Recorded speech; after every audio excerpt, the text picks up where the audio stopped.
Yeah, I'm. Oh I no, pressed we're it right live now. now. It says the We're live now. broadcast is live. Yeah, Awesome.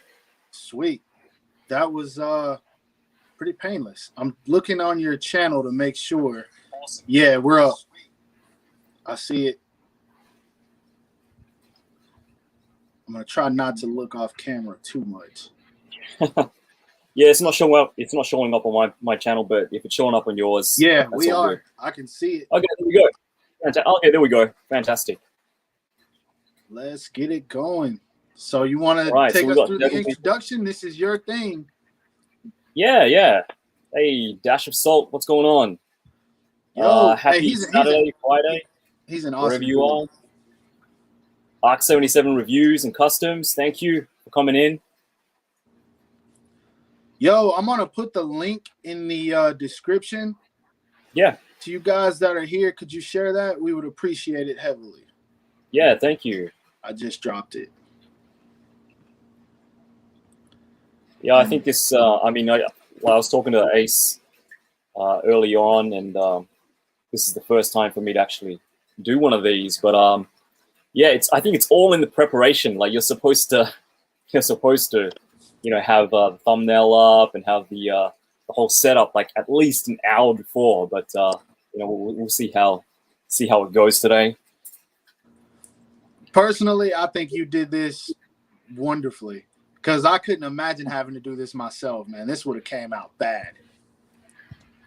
Yeah, StreamYards was pretty easy to kind of go through. But yeah, no, thanks for coming in, Ace. For Cerebral Deep. sure.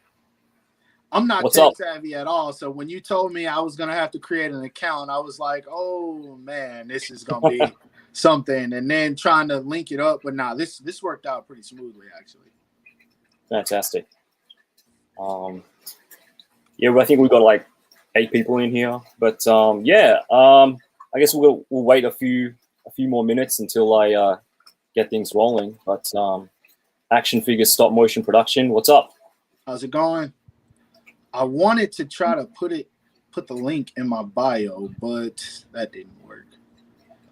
Because I'm using this old phone, and this thing, for one, the home button isn't working. Also, I just set up the Apple ID on it, so it has literally nothing.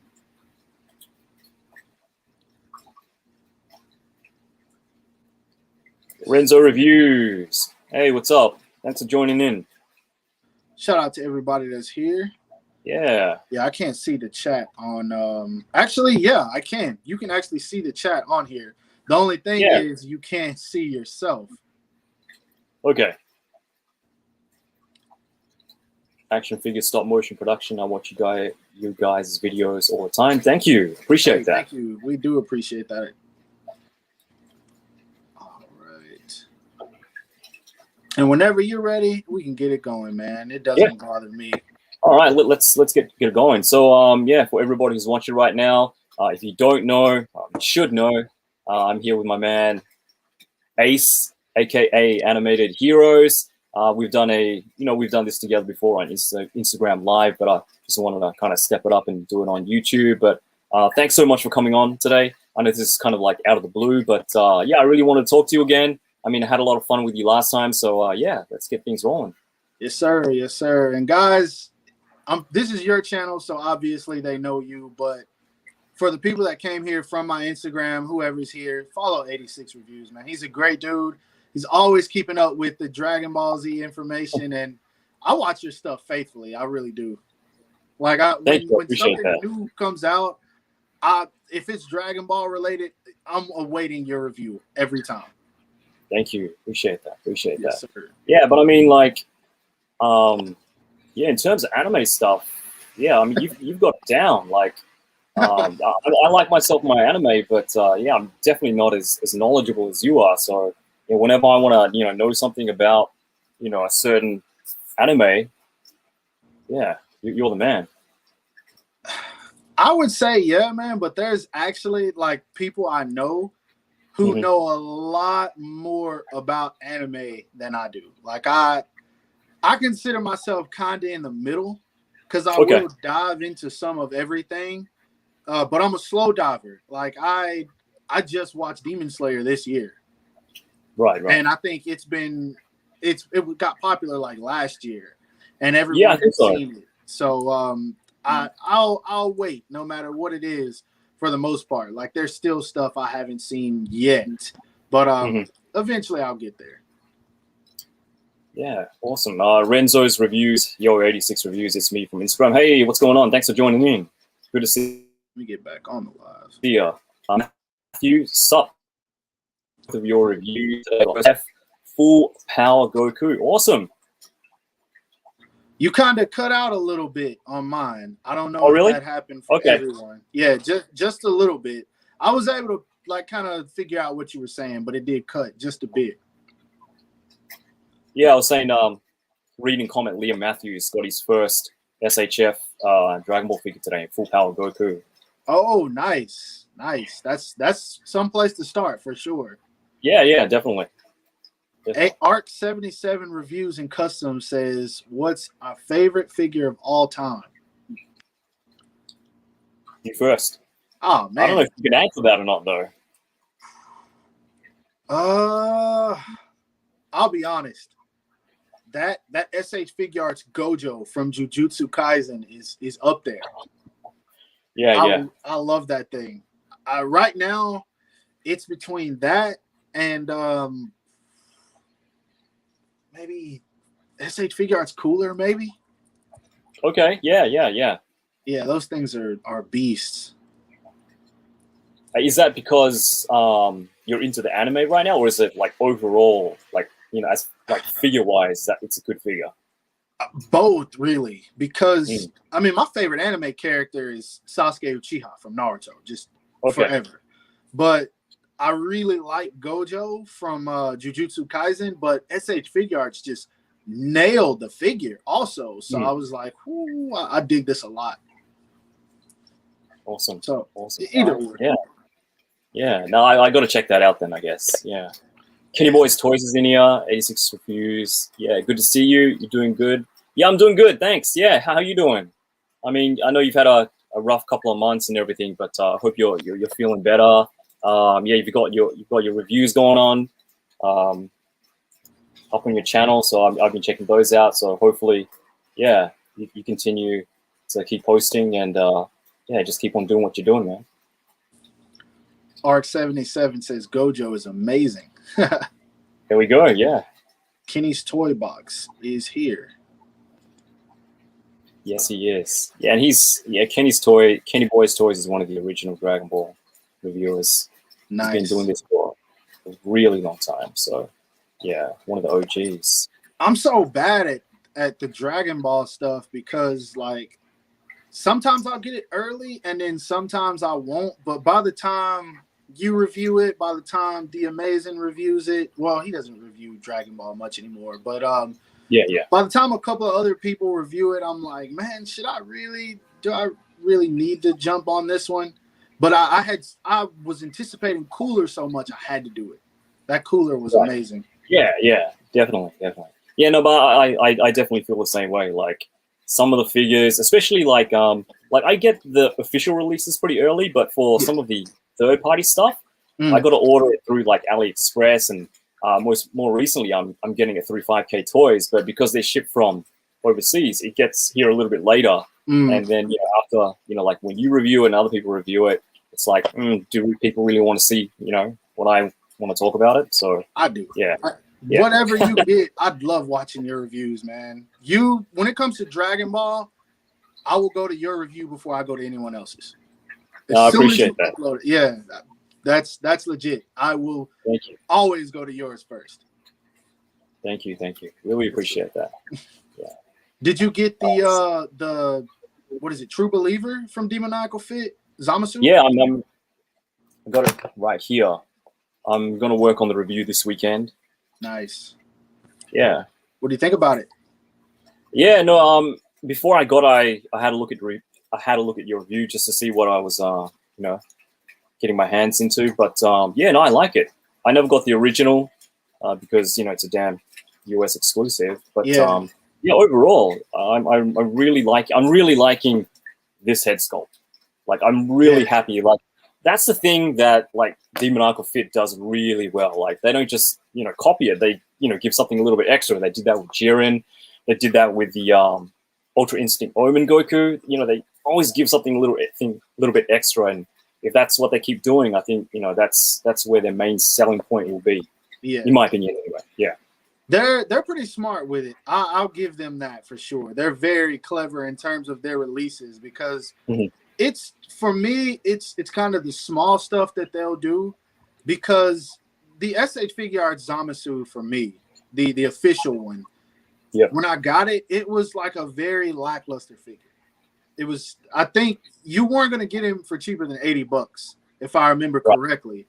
But he didn't come with anything. He came with a couple of heads and those 2 pair of interchangeable hands that you saw with that one.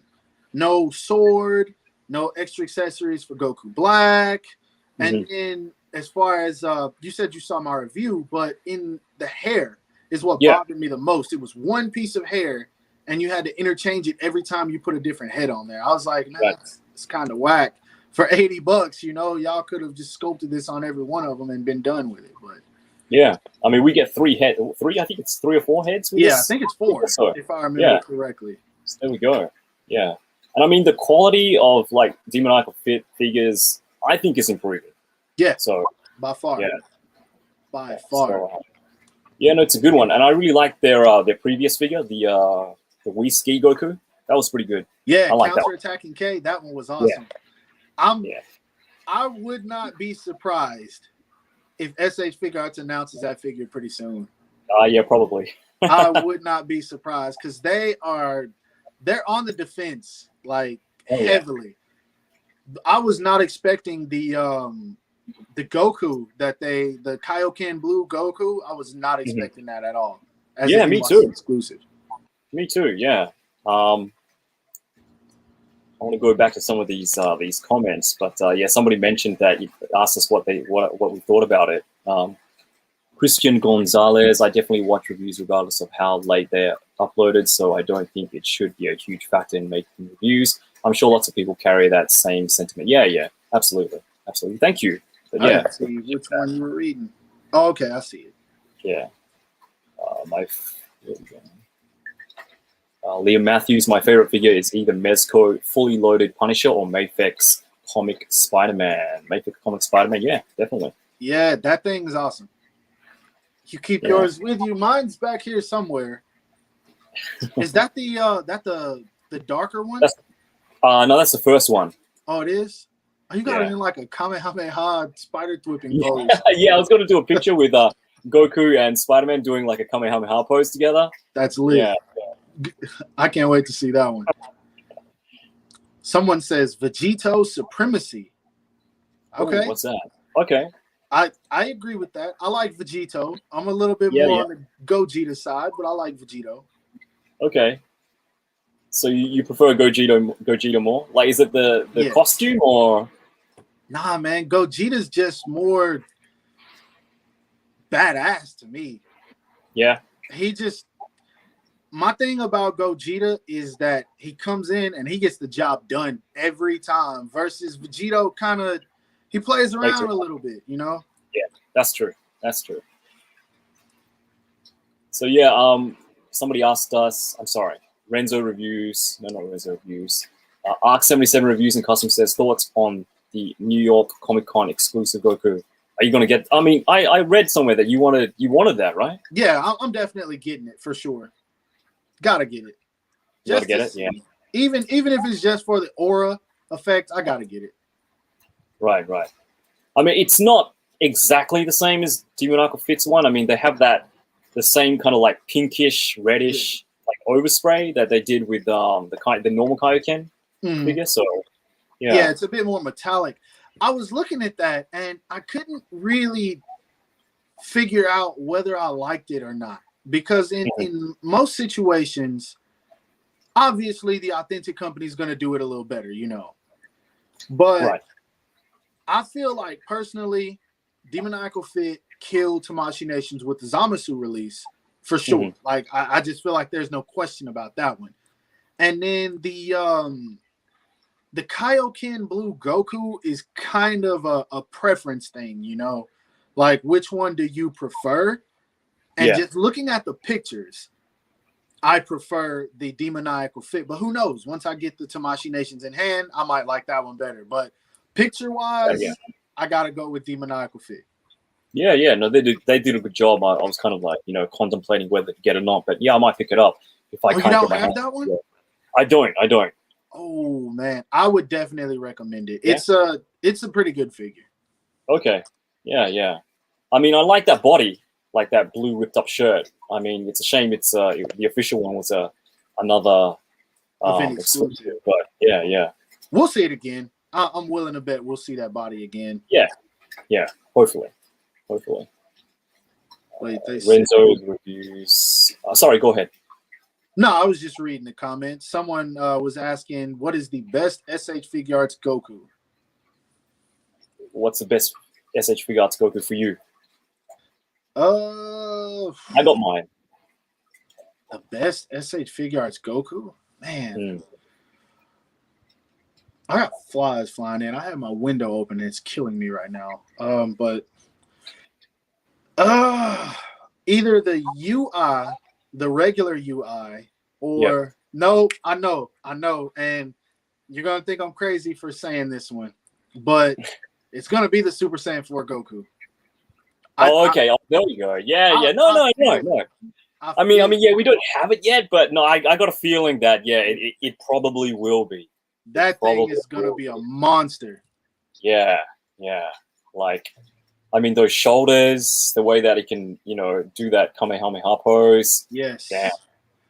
I like how buff it is. Like it brought in the muscles from Dragon Ball versus like kind of the more slim Super look. I didn't really like how they slimmed a bunch of the characters down for Super.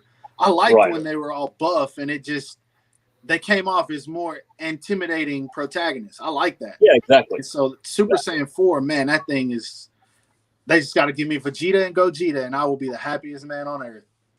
Yeah, he's definitely stocky. And yeah, they did a really good job sculpting that thing. Yeah. They have it on display like where I work is right next to, I think I talked about this before, is where there's a place called Akihabara, and that's where all the anime themed, all the you know, geek culture stuff is located, and they like Tamashii has their kind of like pop-up store there, and they've got it, you know, all the future releases, not all of them, but some of the future releases up there on display, and saying for Goku is there. They've got like, you know, like a barrier so you can't get in too close, but I was like, there's nobody here.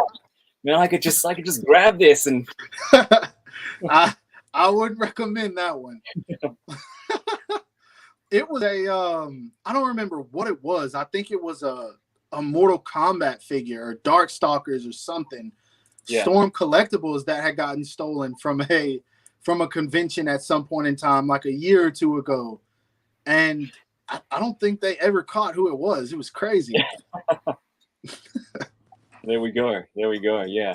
Yeah, he comes out in like a month. We got this. Yeah. Did you say your favorite Goku? I didn't. Yeah. That will probably be my favorite Goku, but for now, and I think it's the second Goku figure I've ever gotten, but in my collection, the Awakening. That one's nice. Yeah. Like it has shading. It had, like you said, I was watching one of your reviews and you mentioned that it has those like kind of open palmish hands that no other Goku has. Yeah. Like it's kind of like, yeah. It's got that. It's got the sculpt.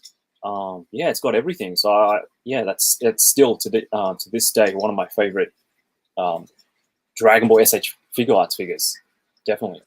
If I had to choose one that's not out, I would probably say the same. Because that one really, for me, it signified a turning point in the Dragon Ball line. I can tell you where I was at when that figure went up for pre-order, and I was like, I gotta get it. I was at my dad's house in Arkansas, 4 hours from where I live now, and no, it actually released. It wasn't the pre-order; it released. And I remember getting on eBay, and I was like, I gotta have this right now. And I bought from the most expensive seller to get that thing immediately. And I was so happy. Within 2 days of coming back home, it was there. And I love that thing. So I agree with you on that one. Yeah, yeah. I mean, it's going for pretty high right now, but yeah, I was lucky enough to pick it up when it was actually still on retail. So that one's not a it's not an exclusive, right? It's not. Okay. Yeah, it's not. Yeah. So we'll see him again. Yeah, yeah. I mean, hopefully they re-release it. So yeah. Zo Jirushi says 86 face review. Yeah, like I think I don't show my face too much, but yeah, I was thinking to myself the other day that before doing YouTube, I was watching other people's reviews. Like in the beginning, I was always watching Shadam's Prime, Anthony's Customs, The Amazing, and like D doesn't really like until recent times. He didn't really show his face until like the recent couple of years, I think. And I've always had the image, like just from his voice, what he actually looked like. And like my image of him was this like buff. He goes to the gym because he's always telling us to drink his water. And I had this image that's like, yeah, man, that takes care of himself, man. He just keeps on telling us to drink his water. So he must be, really into health. I'm not saying that, he's not, he's not in shape right now, but I was just had this image that he was like a bodybuilder or something. So yeah. D is man, I think I told you this, but yeah, I tell this story to everyone. Meeting D Amazing is an experience. Like that dude is legit like a big brother to me. Like we don't talk as much as we used to, but like he'll call me sometimes, I'll call him, and we might talk for an hour, 2 hours about nothing. But meeting him is like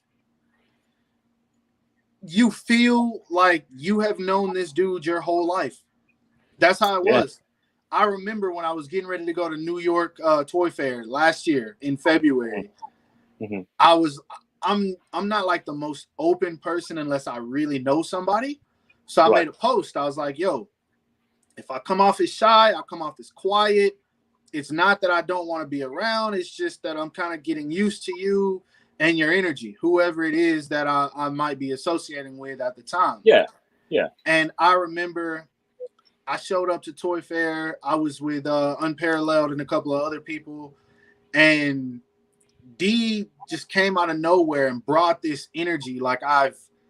It's like an energy that everyone does not have the capability to have.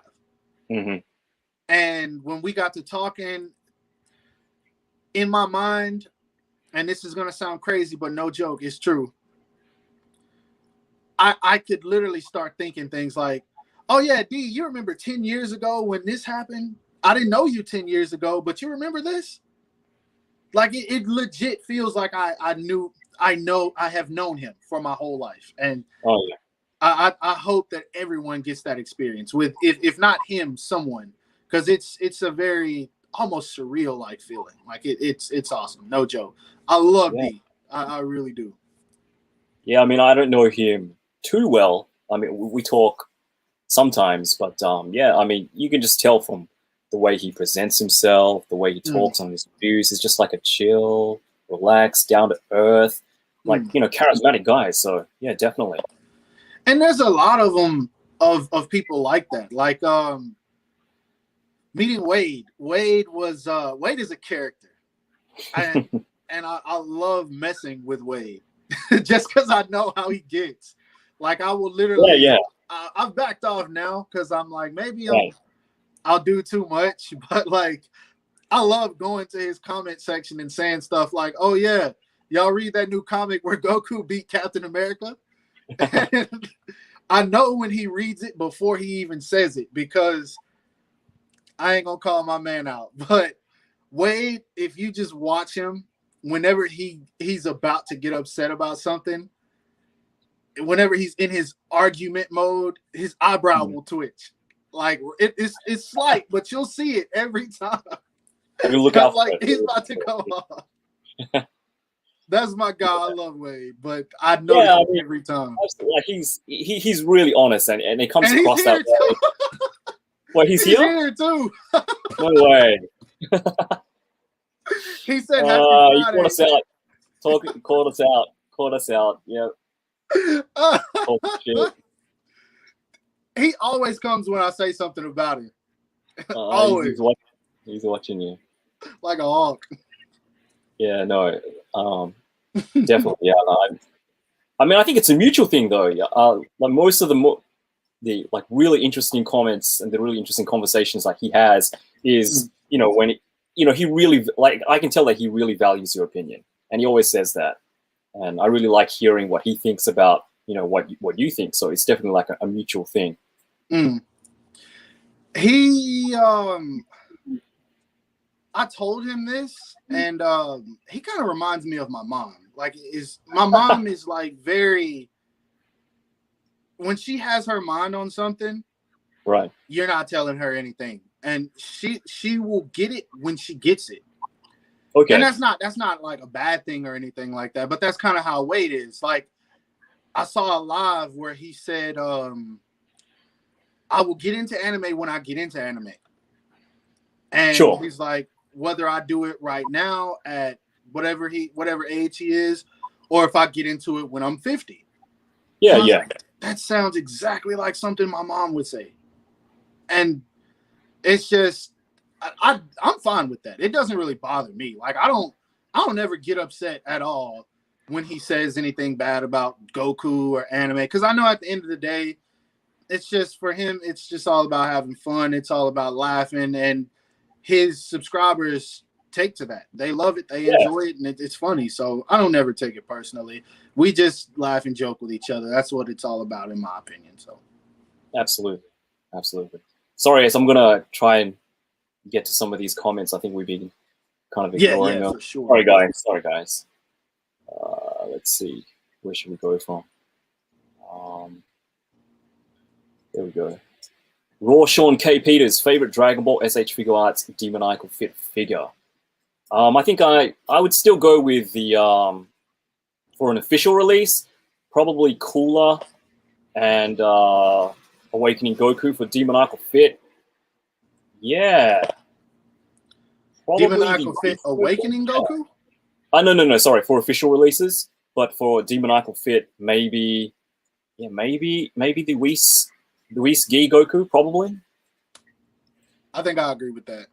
Yeah, that's pretty solid release.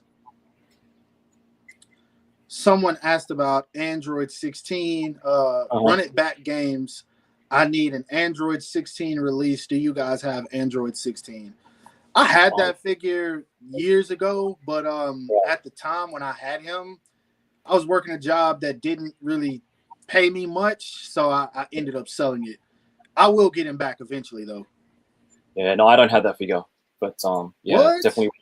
No, I don't. Yeah, Android 16 and the first Broly, sorry, are the two figures up there that I'm still looking for a good price, and I probably won't get it for a good price. I'll probably have to, bite the bullet and fork out. But yeah, those two figures I need.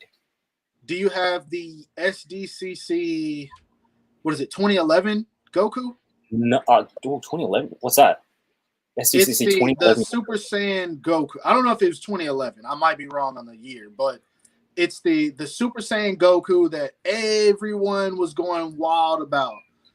The orange recolor, like it's like more anime accurate, I guess. Yes, I believe so. There's the manga version, which is like a faded color, and then they had the original one that was the SDCC. I was going for a crazy price. No, I don't have that one. I think that's one that's still quite expensive, quite elusive. So yeah. Yes, for sure. Favorite non-DBZ anime figures, and what figure do you want to be made from your favorite figure line? That's a good question. I'll let you have that one first. Oh man, favorite non-Dragon Ball anime figure. You got this. I'm gonna go with the second part of that question. I don't know if you saw recently, but what was that company that made that Rurouni Kenshin figure maybe last year? One Shot Daikin? Toys, I believe. Maybe, yeah. But they're re-releasing. I don't know if it's the same figure, but with an updated head sculpt that's more that looks more like how he did when he was Batosai in the OVA. So I really want that. That head sculpt looks pretty good. I never got the first one, but I've always wanted a really good, well-articulated Rurouni Kenshin figure. And like I've talked to you about this before, but after watching the last two live-action movies, yeah, I'm definitely really pumped for that figure. I do believe, I might be wrong, they re-released the first one and second one. If you're still planning on getting those. But the new one, I do believe the new one is One Shot Toys. Okay. And that thing does look good. It does look really good. But I want them to make other characters, though. Yeah, definitely. It seems like they've only made him. I want to see some more characters. Then that'll be what really gets me into the line. Yeah, I mean, I don't know why SHF doesn't make. I mean, I don't know. Is it licensing? Maybe they're just like, their other lines are, they're too busy with other lines. I'm not sure, but Rurouni Kenshin is pretty big, and with the new movies that came out this year, I think they have kind of a platform to make something. It makes me wonder if any official company will ever jump on Rurouni Kenshin, just because. I don't want to get in too much into it, but I'm sure you heard what happened with the author. The author, yeah. So it makes me wonder, like, will anyone at this point dive into it? Because I know people that aren't third-party companies are kind of looking at it like, this is a nosedive. Will we take off with this, or will this crash and burn? I think that's what happens with a lot of companies. And so I feel like SHF, they've taken a couple of risks over the years. And, of course, you've got the One Piece line, which never took off, which if they came back and did One Piece today, I feel like it would do phenomenal. But they got the Naruto line, which didn't take off. The Lupin the Third, I don't think those really sold very well. And not then, too of well. course, Cowboy Bebop as well. So I think they're at a point to where it's like, well, we tried some pretty popular anime and we didn't get anywhere with them. Rurouni Kenshin isn't exactly outside of the live action. There's nothing going on with Rurouni Kenshin in today's era. So I'm like, would they be willing to give that a chance? I think it would be awesome, but I don't know if they would. Yeah, Revoltech did two figures. They just like a recolor, like pink and a blue, way back. But that's it. Everything else, nothing. Like no official companies, like you said, have tackled Rurouni Kenshin. So I would hope for it, but I think it's kind of scary to jump into anime if it's not something that's super popular right now, because the main things we're getting My Hero Academia, Demon Slayer, Dragon Ball is just one that's just that it's the diamond. It's never going to go anywhere. I can't even. Jujutsu Kaisen is the popular one. I can't think of any. Conan, think of Conan. They got a couple of figures from that. Yeah. I mean, SHF did a little bit of Pokemon. We got a couple of figures from that. We got like Team Rocket. We got Ash, but we kind of stopped after that. So and I wonder if those sold, because those things are expensive right now. They are. Yeah. I hate myself for not getting Ash and Team Rocket. I'm not even a big Pokemon fan, but I know how Pokemon merchandise does. Pokemon fans are something else. Yeah, is that true? Like I hear a lot of stuff about like people going crazy over cards and stuff. So they don't even sell Pokemon cards in Target here anymore because somebody got killed over it. No way. Really? No joke. I don't remember where this happened at, but I know it was a Target. I don't know where in the States. But somebody got shot and killed at a Target for over some Pokemon cards. No joke. Wow. Yeah. Gee. That's why I'm like, nah. And I thought like Star Wars fans were passionate. Gee. Star Wars fans, Pokemon fans, Dragon Ball fans. I can't think of anything. Yu-Gi-Oh fans. I think there is nothing that will top their dedication to what they are committed to. I don't think it's possible. Definitely some passionate people. Definitely. Yeah. Sorry, Ace. Yeah, that was just me answering that question. But what about you? What's your favorite? What? Hold up. What was the question again? Non-Dragon Ball anime figure, and what would you like to see that hasn't already been made? My favorite figures change, honestly. Right now it's the Gojo that I mentioned earlier. Like when I try to post, what I always want to do is make it as diverse as possible. But I will literally one night say, all right, I want to take some shots of Gojo. And while I might post 2 or 3 of those shots, that night I probably took 30, 40 photos. Wow. You take that many. That's, if you look at the end of my reviews, that's how I tell people you can gauge how much fun I had with a figure. Right. If you see 10, 15 photos at the end of my video, okay, I had a little bit of fun. But if it gets in the 30s and 40s, like it does, that means I really enjoyed that figure. And Gojo, no joke, I probably have about 70 photos of him I haven't posted. I'm gonna send you something after this live, if you remind me. I have what's called a photo safe app, and I keep a lot of the photos I take in there for nights that I don't feel like taking pictures, but I want to post something. And that gallery, and that's not everything that's in my camera, but that gallery alone probably has like 700-800 pictures.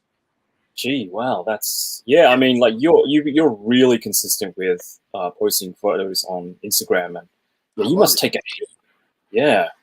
But if you, not to go back, but if you think that I take a lot, man, D beats me. Yeah. He beats me. No, I love looking back at his photos, like even like the really old ones. You just go back and it's really fun. I mean, people like you, people like D. People who really enjoy taking photos. I mean, I don't know. I mean, have you ever thought about like publishing like a photo book?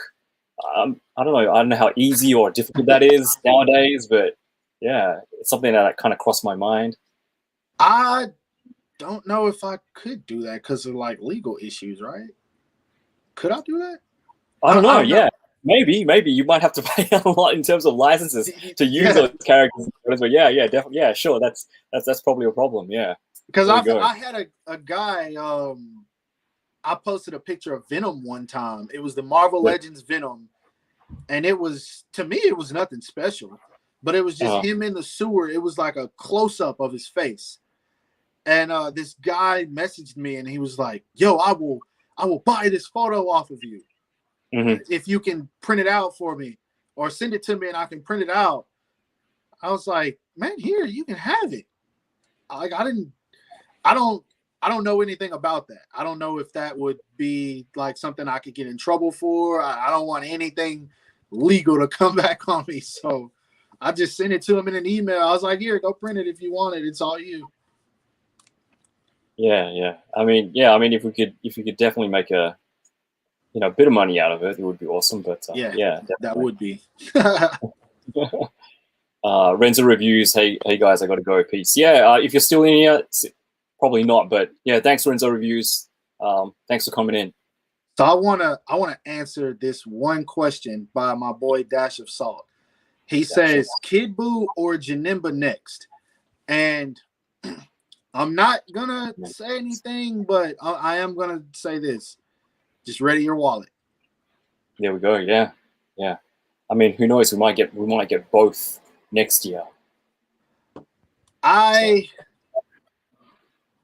When it came to, I can say this now because it's already up for pre-order. So I knew Kefla was coming back in February. I'm not even gonna lie. Like, I knew she was coming, and I didn't tell anybody, but I was like, "Hey, ready your wallets."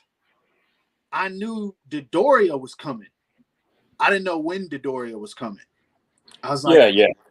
I know this is coming, but I because of the what pandemic. I don't know I don't know if I can say that, so I'm just gonna say the what.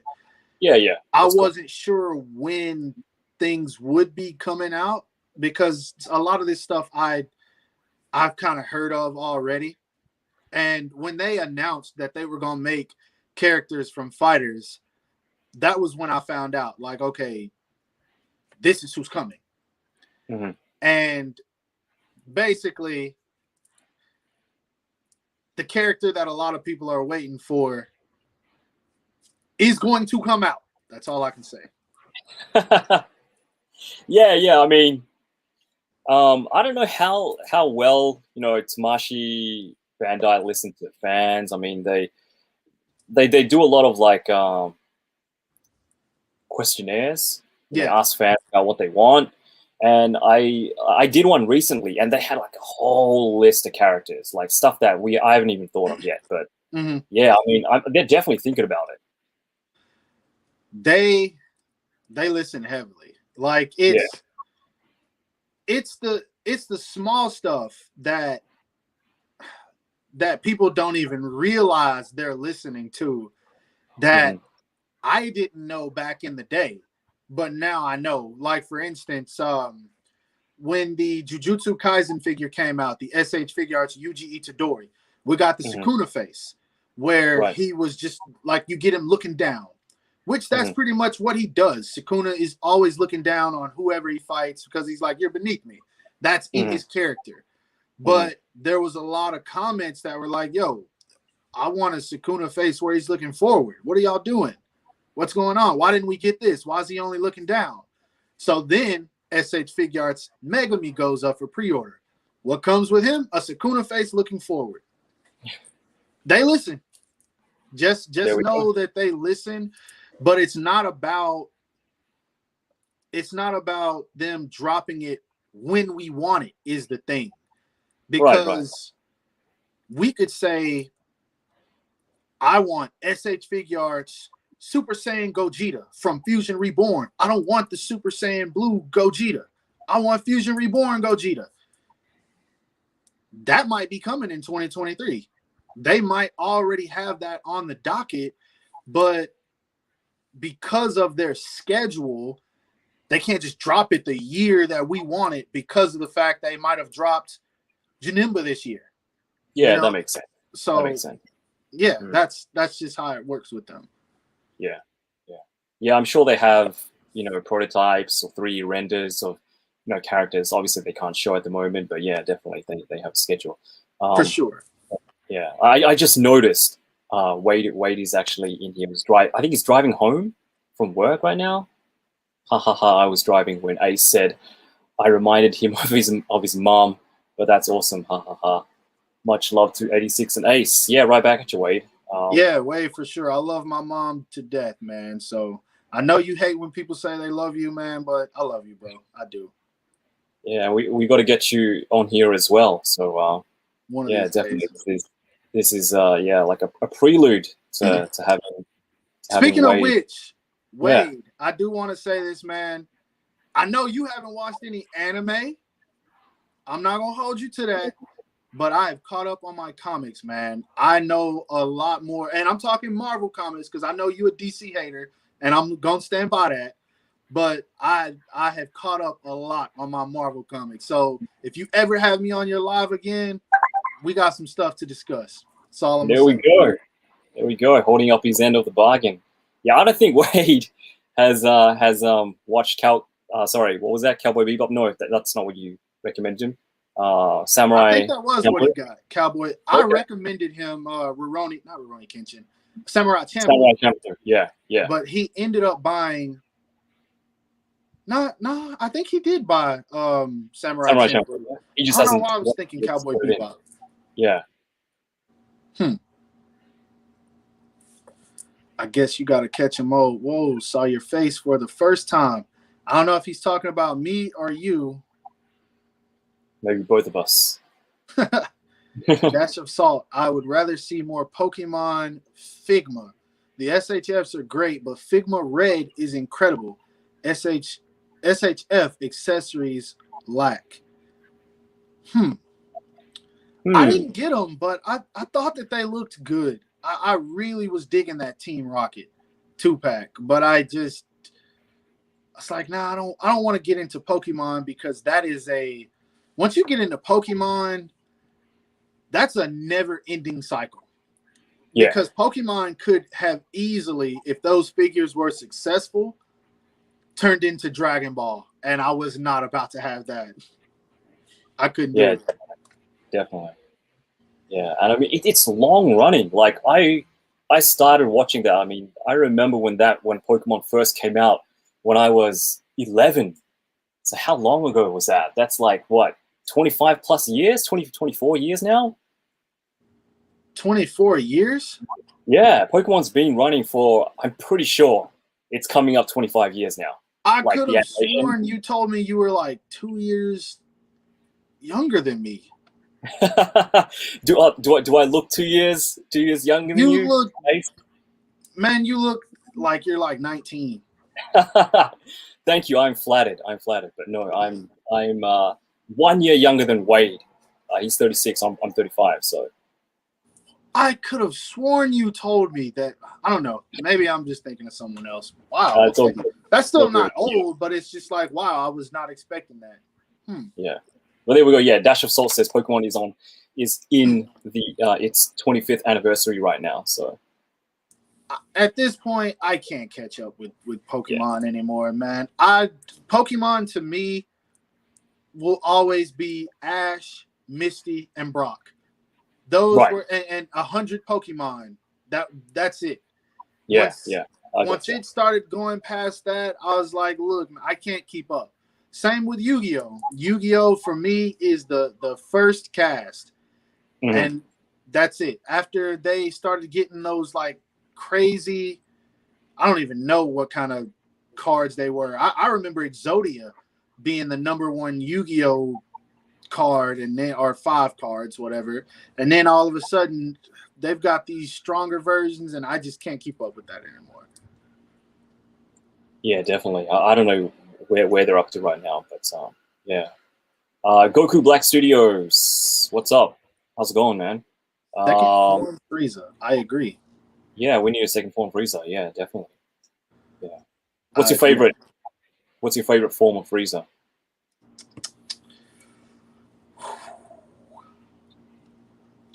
Favorite form of Frieza. I think probably his first form. His first form, yeah. Yeah. That's a really good figure. I really like that one. Oh, you're talking figure-wise. I thought you were talking about just like in terms of the character. Oh yeah, no. Both.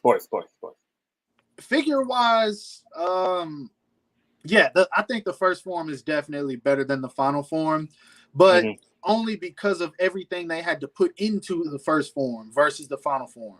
Final form was kind of like a soft sculpt. It didn't really require too many extra details versus that first form.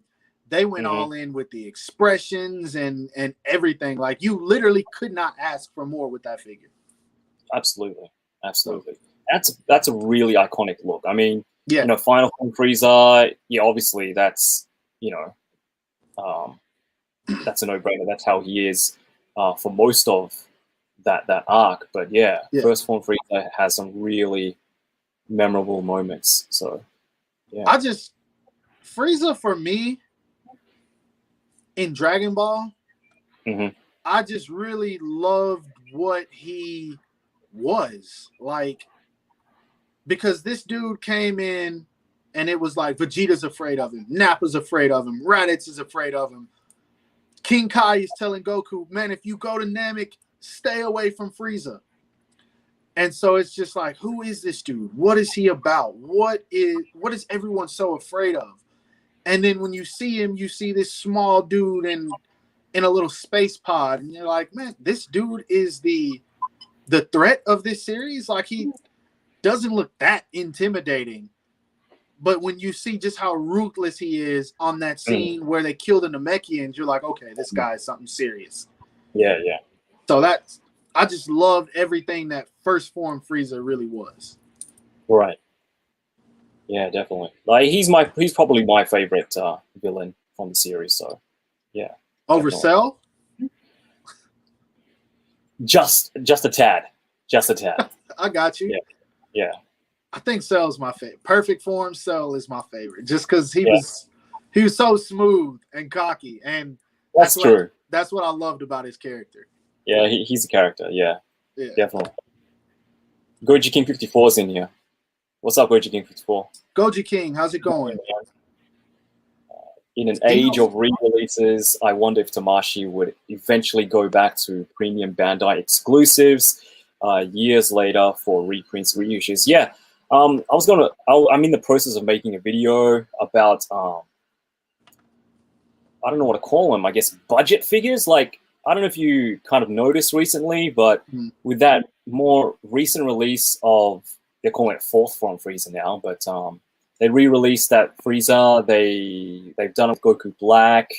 Like, I don't know, that price point of like $35. Yeah, I think it's $35 in the US. It's like 3,800 yen here in Japan. But I kind of have a feeling that like how SHF did that with some of the other lines, like I guess their greatest hits figures.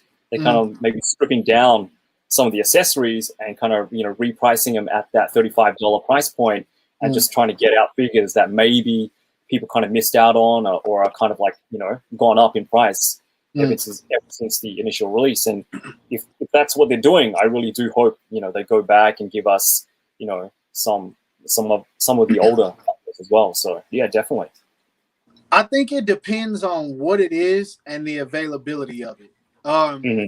Those figures are actually re-released for the specific purpose of funding other figures. Right. So I think Frieza was a mold that it was like, okay, we've used this twice already. We can do it again, especially since we're already covering the Namek saga. And then like pretty much any Goku at this point. Any Goku, whether there's a new head sculpt or whether there's maybe an extra set of hands, whatever it may be, those are pretty much the same thing. These flies are killing me, yo. Pretty much the same thing. Like, there's not going to be too many Goku figures that aren't $30.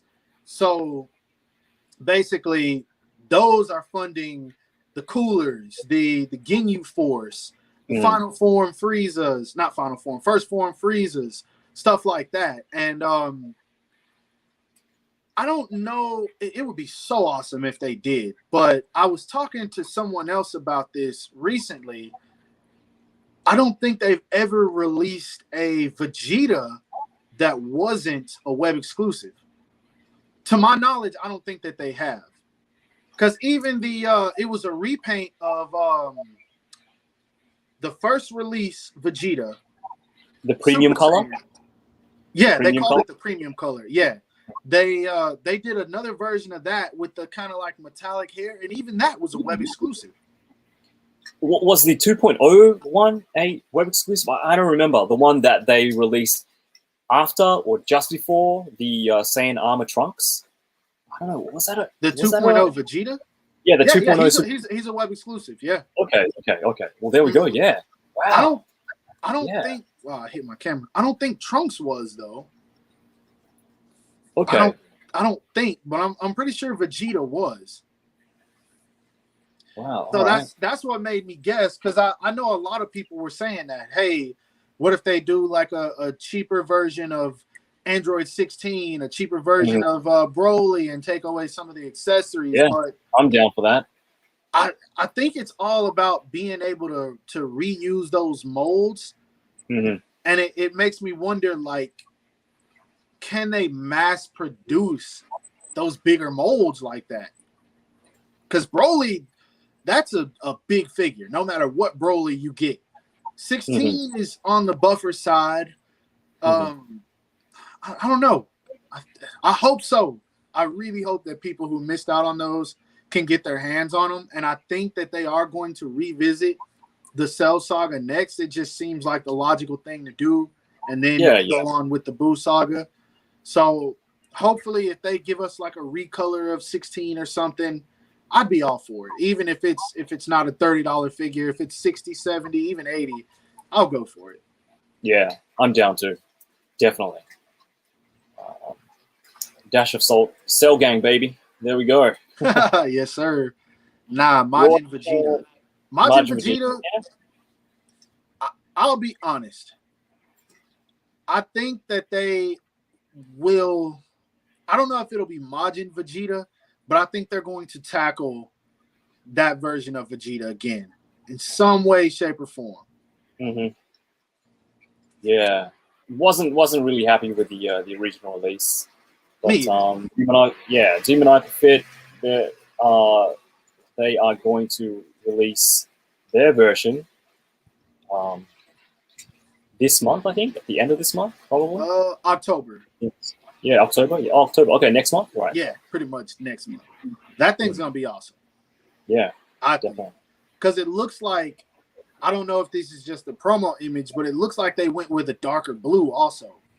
Exactly. That was the thing that kind of, disappointed, I think, most people. So that and how small like the waist was. The waist was, yeah. It didn't bother me. After I got to posing it around, I was like, okay, this isn't that bad. But I know a lot of people who weren't happy with it.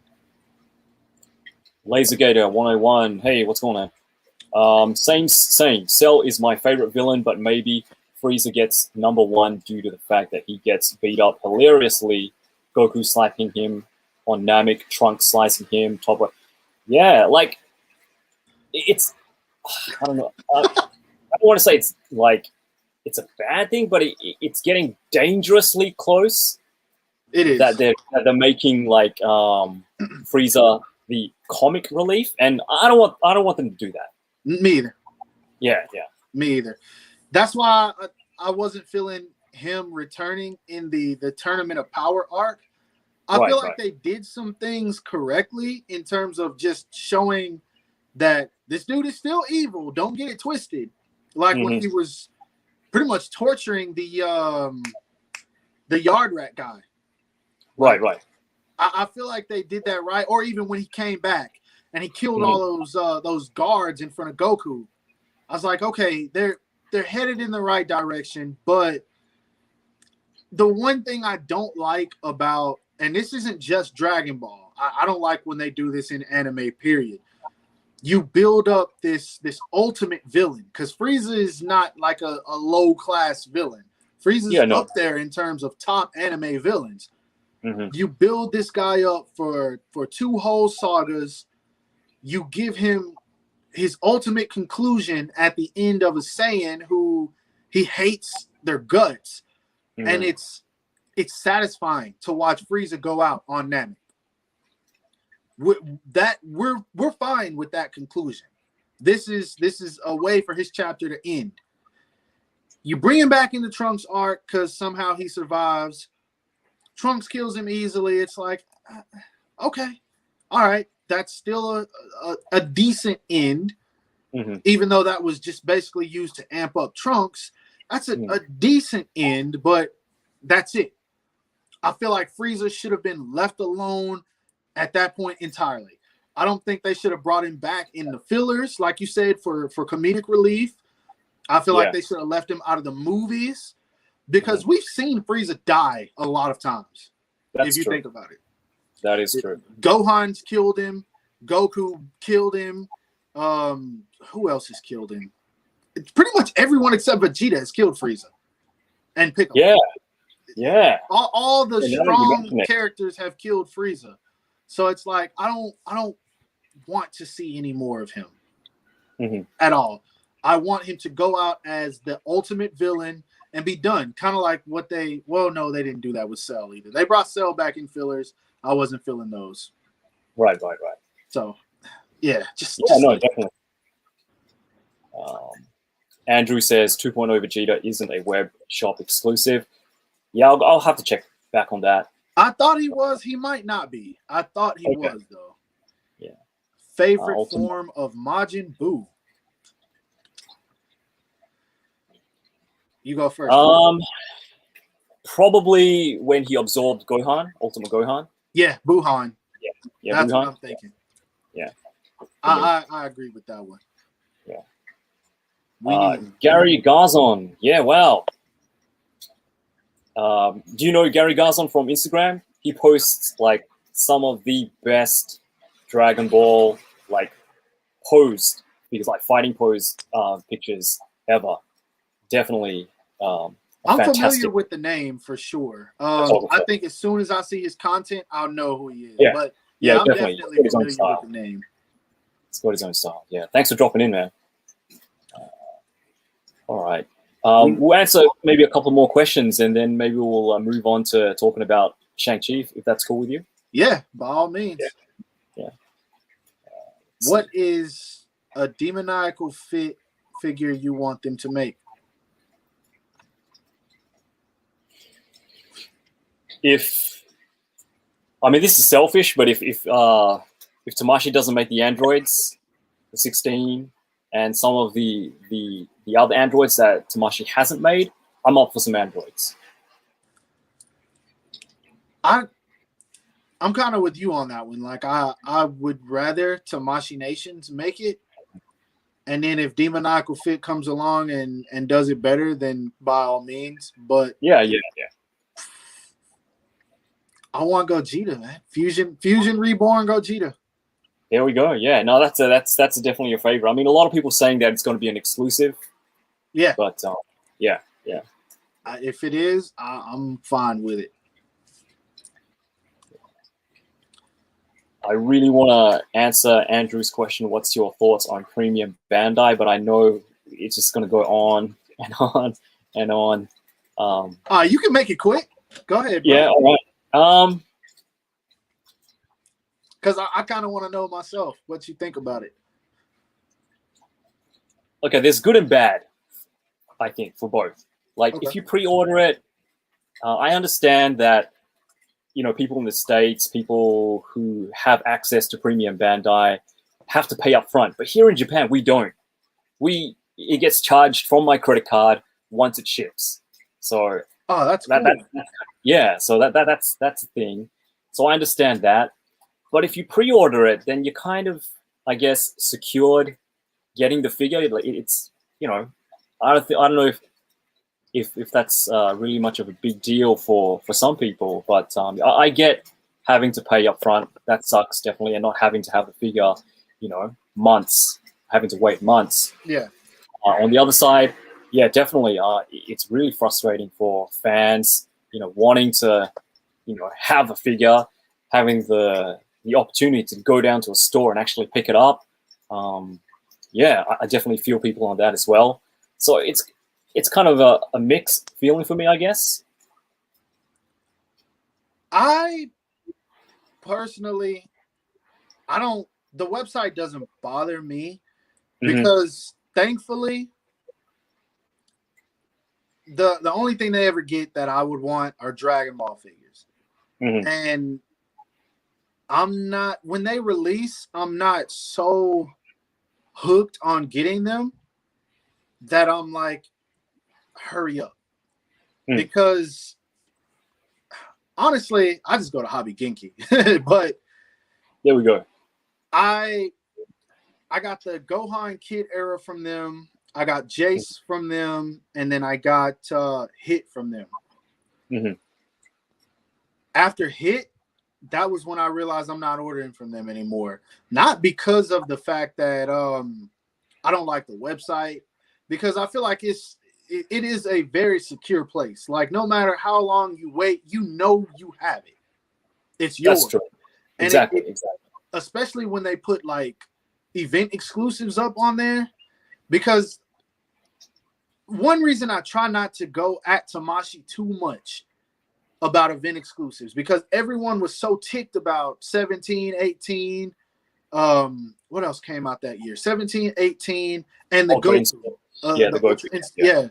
So many people were ticked about those, and the same with the exclusives this year selling out. But even though you have to deal with that issue on the website, imagine having to go to San Diego Comic-Con, register, get in line, stand in line for hours, and then getting up there and they tell you, I sold out.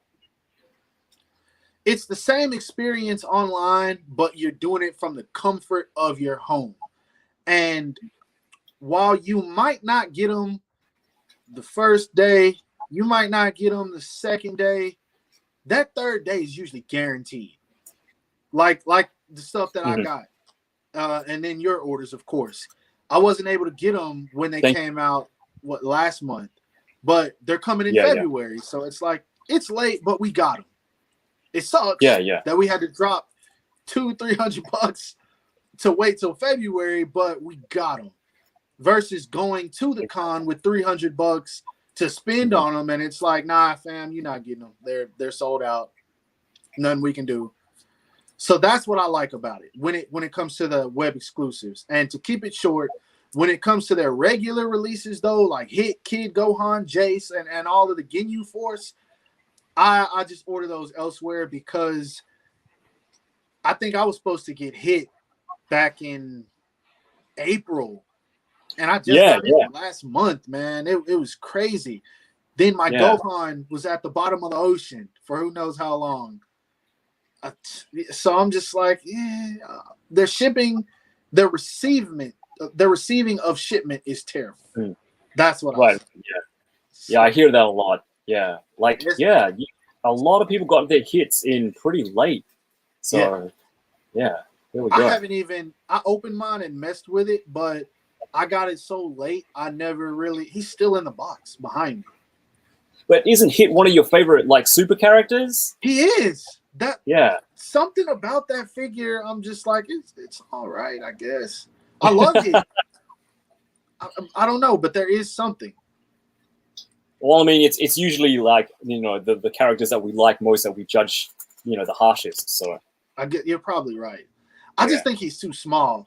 That's my something about his proportions doesn't seem like it's accurate to the anime. I could be completely wrong. I'm gonna go back and watch his fight with Goku, but I feel like he's supposed to be a little bit taller. Right.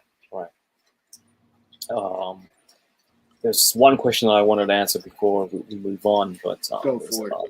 Liam Matthews, hey 86, what head is on that shirtless Goku, and where can I get it, please? It's just a repaint of the what was that?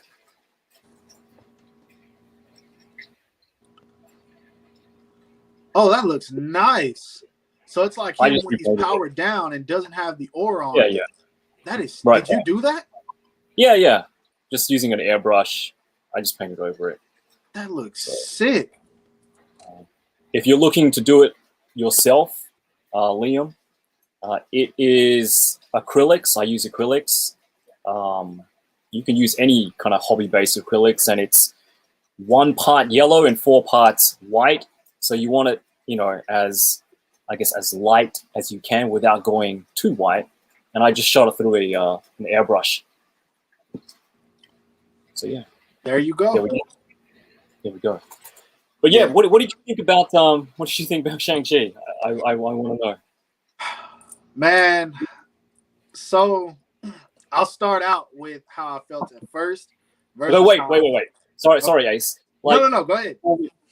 Before we talk about it, we're going to be talking about spoilers. So if any of you haven't seen the movie yet, I apologize. If you guys want to, get off or anything, here's your chance. We're going to be talking about Shang-Chi. We're going to be talking about spoilers from now on. So that's your warning. Yes. Over to you. Shang-Chi spoilers. Just in case you didn't hear, spoilers. Spoilers. Like on the back of your vehicle. Let's do it. So, At first, I was not interested in seeing it. Not because of the fact that it was something completely different, but I think I let the media get to my head, because there were a lot of people that were saying, "Oh, this movie's going to be terrible. It's going to do bad. This isn't going to be good." Same with the Eternals. Like I have no interest in seeing the Eternals whatsoever. But that's kind of how I was with Shang-Chi. I was like, I don't really have any interest in seeing this. And I'm like that with a lot of Marvel movies. Captain America, I didn't care to see. Iron Man, I didn't care to see. But after it came out, and this, I can't believe I felt that way, for one, because I've always been fascinated with Asian culture. Always. I freaking love it. But I just wasn't excited for that movie. But anyway, after it came out and everyone started talking about how good it was, I was like, okay, I think it's time for me to check this out. But first, I want to know something. So I did a little bit of research on the character of Shang-Chi, and I was like, all right, this dude's kind of interesting. And when I decided to go into the movies, I shut my brain off completely. And Shang-Chi legit was the first movie I have seen in a long time that made me like squeal in the movie theater. The bus scene, I was like, oh my God. Just like, there were 6 people in there, probably, total. Okay.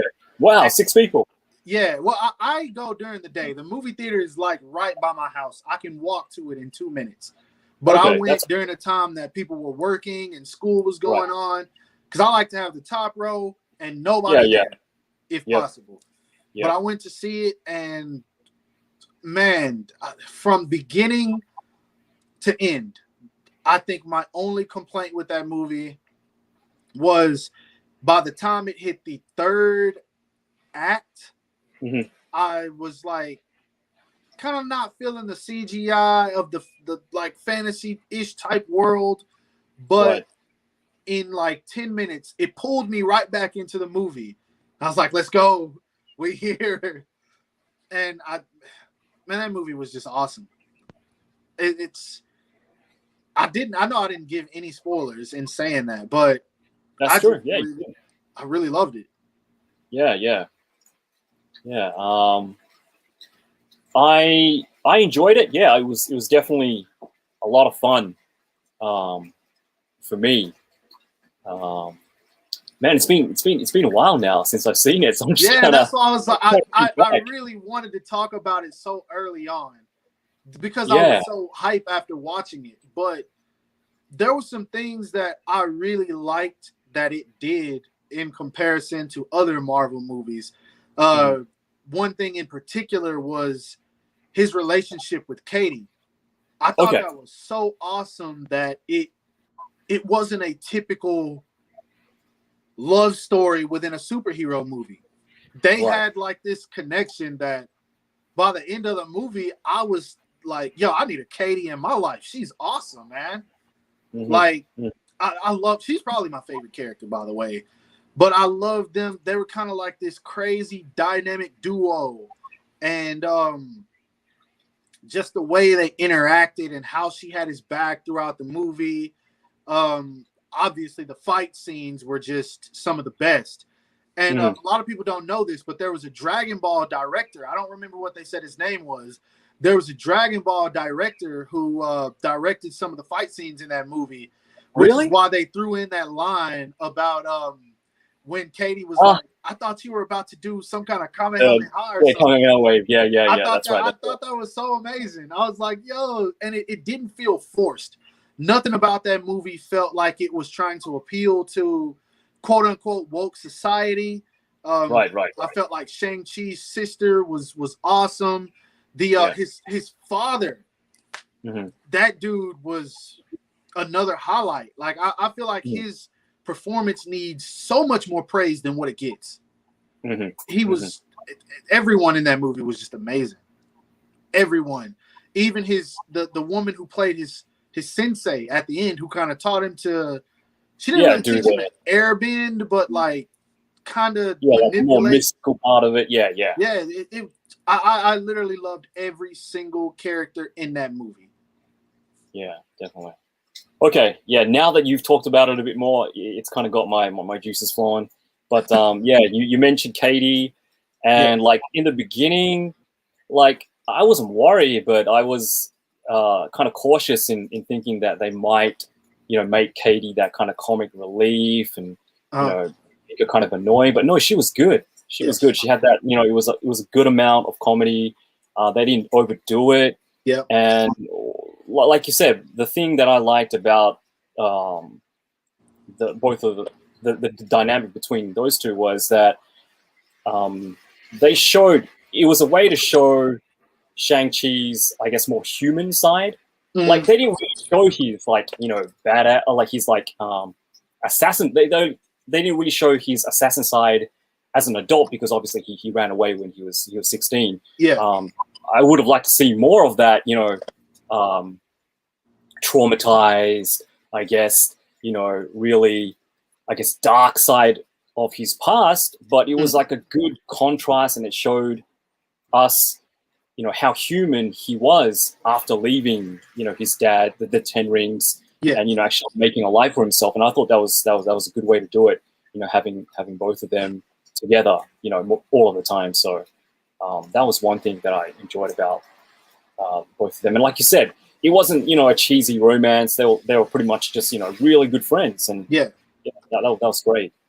That movie it really, two things in particular, again, that it tackled that I really wanted out of the movie. It covered every base that I wanted it to cover. But these were the two that were important to me.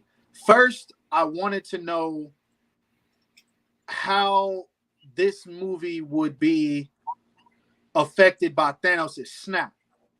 Okay. And in 10 seconds, they didn't mention the way it was, the things in his life were affected, but they mentioned it to the point to where we know something happened. And it was just literally Katie saying, we live in a world where people can disappear for 5 years and come back. Right. I loved that they threw that in there because I was like, are they going to mention Thanos' snap or anything like that? And that mention was all that I needed. It would be cool to know what he did during that time, but the fact that they mentioned it was satisfying to me. And then I was thinking to myself, I really want to see how he will interact with some of the Avengers. And then we got the post-credits, our mid-credit scene, where he's with Hulk and Captain Marvel. And I was like, this is it. This movie did everything I wanted it to do. So just, I loved it all, man. I legit loved it all. In saying that, though, it's not a complaint, and it's definitely not a negative thing by any means. But I feel because so many of the other characters, I guess they fleshed them out really well, especially the father.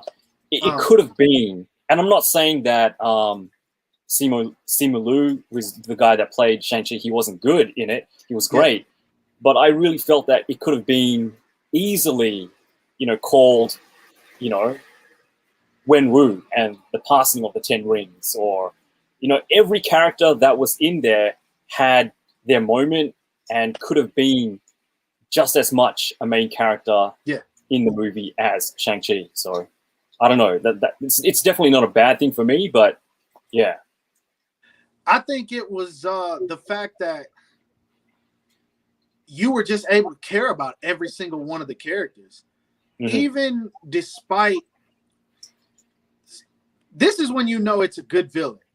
When they could be doing the most heinous thing in a live action movie, not an anime, but in a live action movie, and to an extent, you're still rooting for them.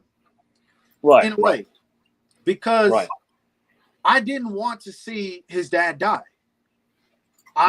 Of course, he got his seemingly atoned at the end of the movie, but I wanted to see what was next for him. Like, if there was anything that could have come out of that, because basically after his wife died, it was suffering for him, and the rings drove him crazy again. But it was never to the point to where I was like, oh man, this dude's going off the deep end. I can't stand him.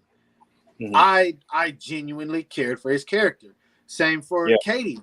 We didn't really get much of Katie. We know that her family wanted her to get married.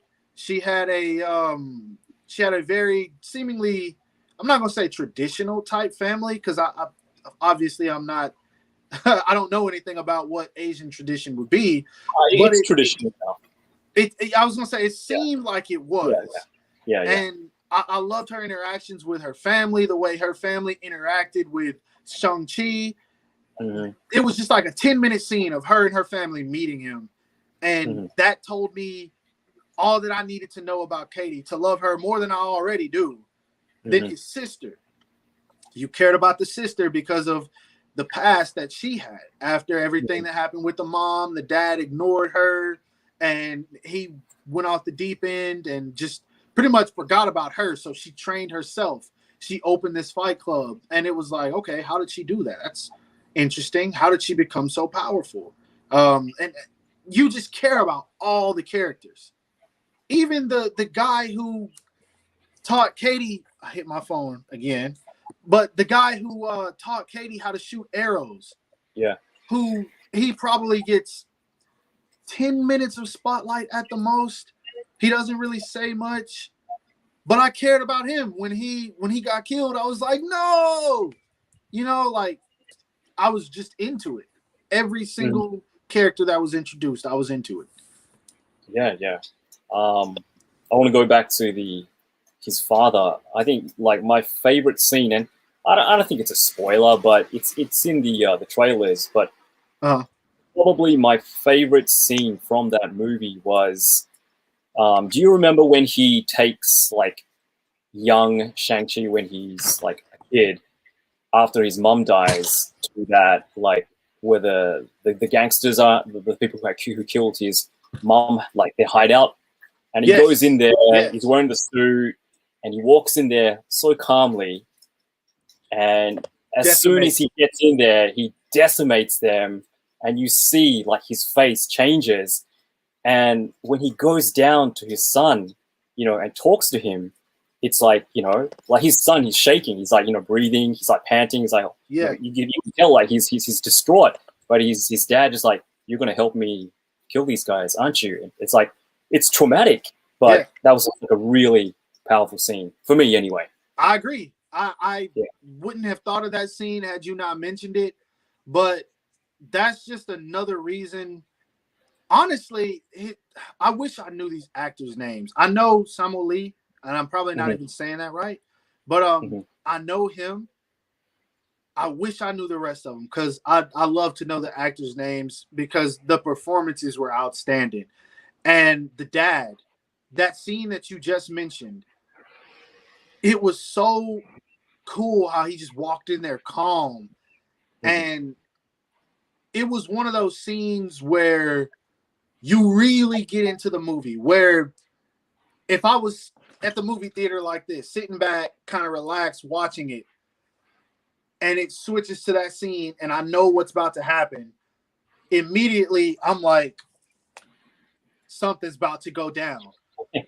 And the way he brought that scene to life, I hope this makes sense. But just the way he walked in there, like you said, the expression on his face, I bought that. Like, he wanted to kill those dudes.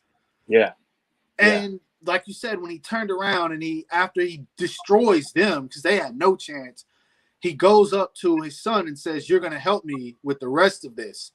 And then you just see him. You don't see the guy die, but the dude who's down by his son, you just see him just, and you know what happened.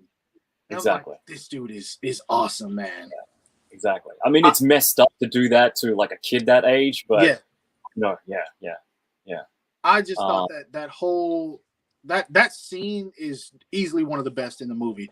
That and the train scene. Definitely. You're talking about the actor. Oh, sorry, go ahead.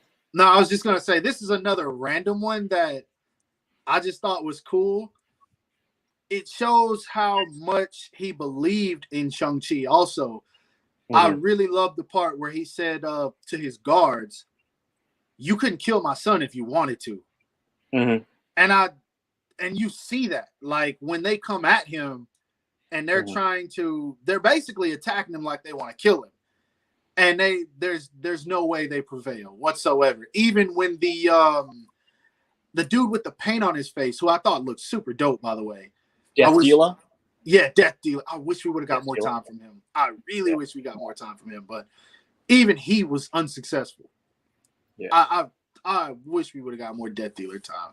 But Death Dealer is definitely awesome. And I'm not sure if you know this, but there is a YouTube channel called Martial Club. It's basically a couple of guys from the States. I'm not sure where in the States they're from. I think it's like 3 or 4 guys who do martial arts, on their YouTube channel. And basically what they do is they recreate fight scenes. They do their own thing. They kind of add, a lot of their own flair into those fight scenes. And that's what they do. They do like really long takes, and it's just like, really awesome stuff. And the guy who is the main guy in that channel is Death Dealer. So he's just a regular YouTube dude. Oh, shoot. Yeah. The guy acting in the movie is just a regular dude? What? That's him. Yeah, he's just that's kind of rude for me to say he's a regular dude. Yeah, but sure I get what you're saying. Yeah, he's not an actor, pretty much. He's not an actor. I don't know how they got him. They probably, watched his channel or something, but he got the part as Death Dealer. And that was really awesome, I thought. That is awesome, man. Sheesh, I had no idea about that. His father, I actually met the Mandarin when I was 8, back when I was in Australia. He came to film a movie. He's a big Hong Kong actor in Asia, and he was at a restaurant where we were eating one day, and my dad recognized him, and he asked if we could take a picture with him, and like he had like bodyguards and stuff around him. They were like, yeah, not right now, but he was really nice about it, and he was like, yeah, that's cool. So like I have a picture back in Australia of me, my dad, and the Mandarin somewhere. So yeah, that's awesome. That is awesome. Yeah, that dude, man, he's in a lot of stuff. He is in a lot of stuff, and I really feel like another reason that movie worked for me is I don't want to get into the whole Hollywood type thing. I hate diving into that. But when there is diversity brought to entertainment, I love it. I want to see all of those actors and actresses blow up, because like they deserve it. I want to see more diversity in Hollywood. I think that's why Black Panther was so successful and why Shang-Chi was so successful, because for one, they're tied to the Marvel universe, and on top of that, it is something completely new. Don't get me wrong, Captain America might come out and do the same numbers, but the fact that those movies, Shang-Chi came out in a global pandemic. That's true. And did those numbers, that is amazing. And I was so happy for it. I can't tell you how happy I was for Simu Lee. He deserved every bit of that, and everyone else. Yeah, definitely. Yeah. I mean, like you said a bit earlier, they didn't try to push, the whole woke thing, or I guess, having diversity just for the sake of diversity. I think it was really natural. So every bit of it. I felt every bit of that movie. The great Figure Man is with us. How's it going, man? It is nice getting the great Figure Man. He has his own YouTube channel. He does Dragon Ball anime figure reviews as well. He actually lives in Japan, like I do. So I'm not sure if it was okay for me to say that, but he's in Japan. I have to check his channel out. Yeah, he definitely does some really cool stuff. So yeah, shout outs to the great Figure Man. Thanks for coming in, man. For sure. Yeah, he said he's doing good. Thanks. Yeah, in terms of that one, that right now, Shang-Chi, I don't know if you saw, but that's in my top 3 Marvel movies at this point. Yeah, I saw. Yeah, Yeah, yeah. it's definitely my top 3. Yeah. Civil War, well, I think was another one. I think Civil of yours. War, Yeah. Black Panther, Shang-Chi. There we go. Those are my 3. And I just Black Panther, obviously, for the cultural aspect. That was what I really enjoyed about it. And then just Chadwick Boseman, I felt like was just an awesome dude. Awesome dude. So, and he's real good in some other stuff too. So yeah, I mean, I think the first time I watched Chadwick Boseman was when he played the movie 42, I think it was. That's a good movie. There we go. Yeah, that's a really good movie. I like that one, 21 Bridges. There was one, I think, where he played the blind dude. What is his name? No, I can't even think of it. I feel dumb now. I don't know. There's a bunch of stuff. But now it's going to bug me for the rest of this time. Yeah, but no, fantastic actor. Yeah, for sure. I know that you haven't been checking out the recent What If series, but he's in that quite a bit, actually. I watched, I don't think this was him, though. I watched the zombie episode, which was like 7 or 8. Huh? Was he in that? I don't know. He's in it, but I don't think it's Chadwick Boseman. I highly doubt that it's him. It didn't sound like it was him. He was in the last episode, the Tony Stark episode with Killmonger. That's the most recent one, right? That's the most recent one. Yeah, that's the most recent one. He was in that. I'm gonna have to go watch it because it didn't sound like that was him in the zombie episode. It sounded like it was someone trying to sound like him. Right. I wasn't really buying into it. It wasn't bad, but I was I don't know about this one. Yeah, no, I always check. I always check the credits at the beginning to see like who's actually on there. But yeah, he's in quite a few of them. Like he had his own episode, of course, but yeah, he was in the last one. Oh, he had like a Black Panther episode. That's the Star-Lord one, right? Yeah, the Star-Lord one. Yeah, the Star-Lord. Okay, I haven't seen it, but I know about it.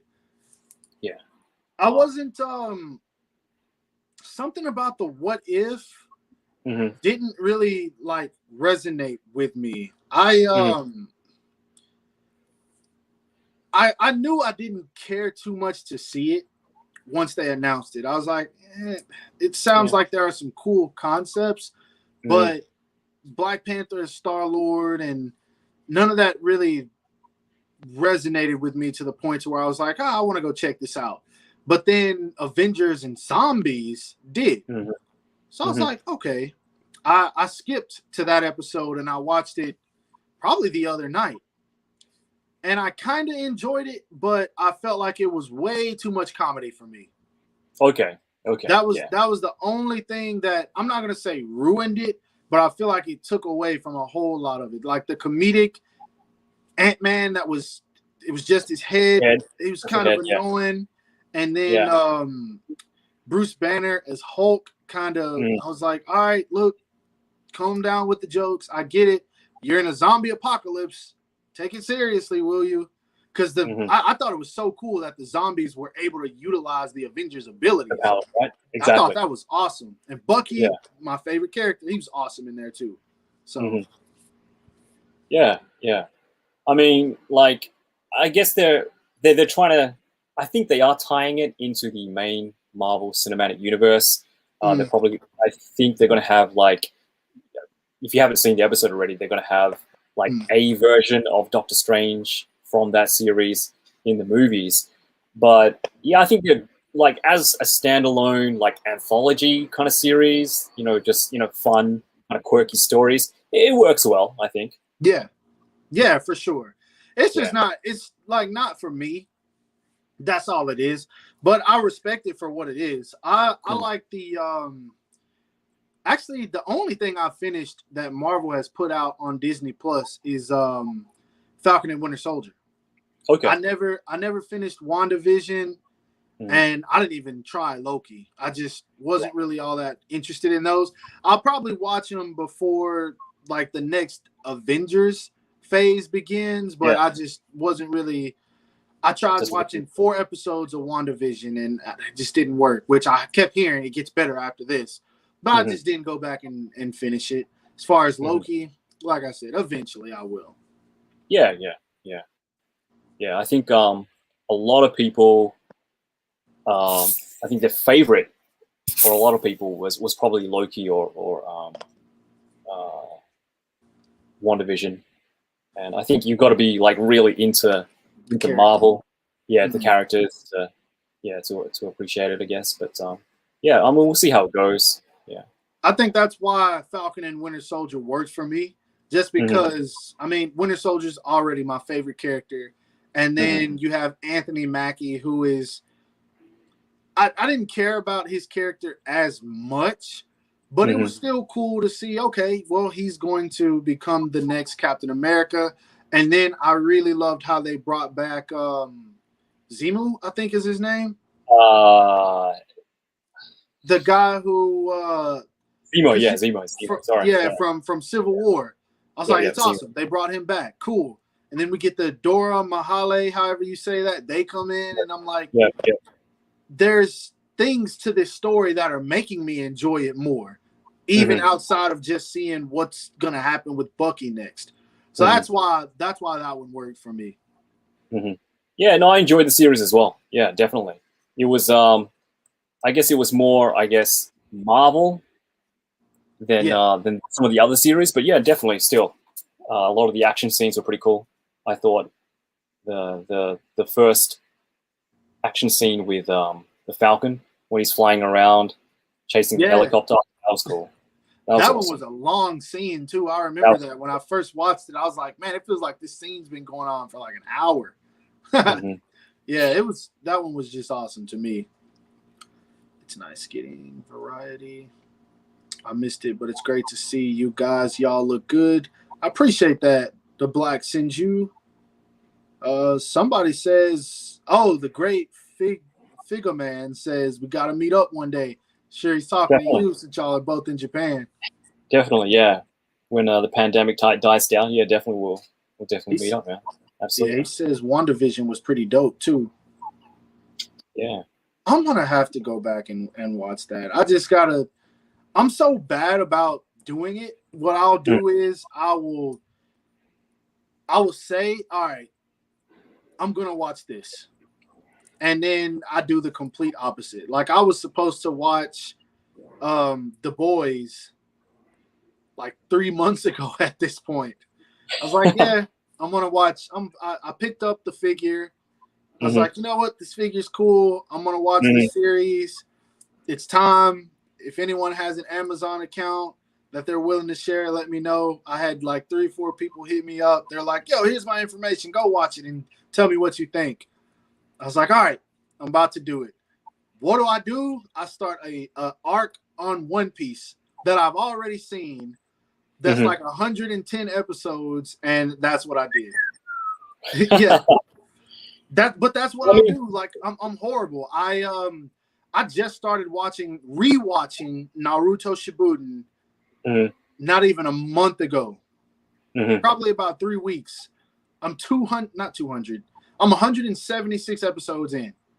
I'm like, wow, jeez. I've seen all this.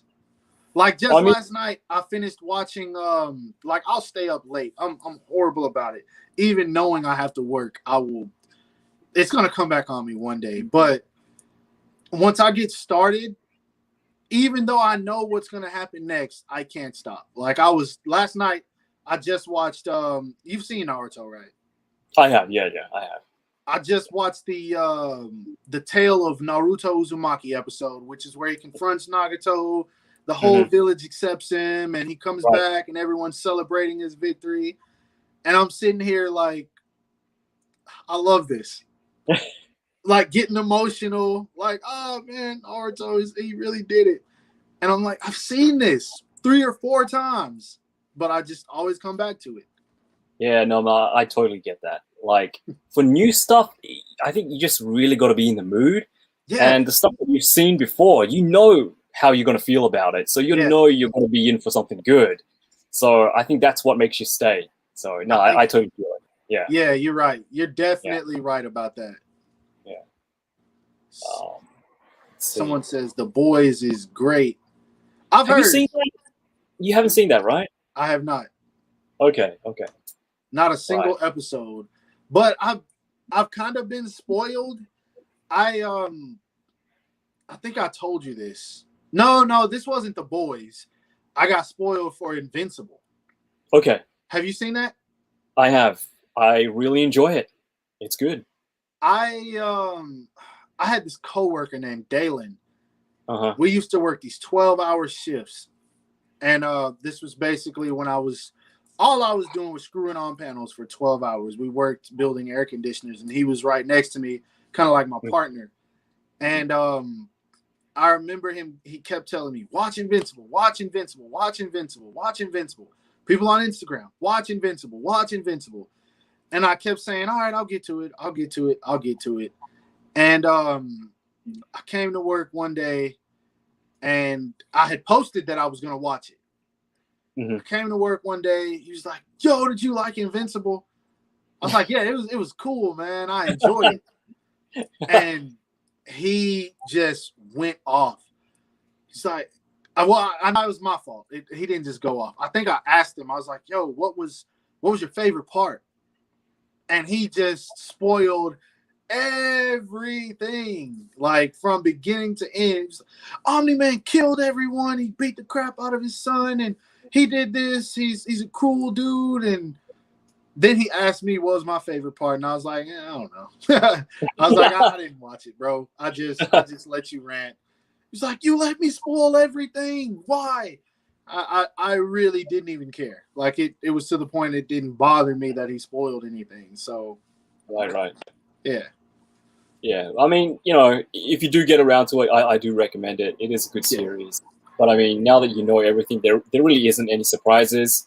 But even if you know what's going to happen, it's still good. fun. Yeah, it's still good. It's still going to be good.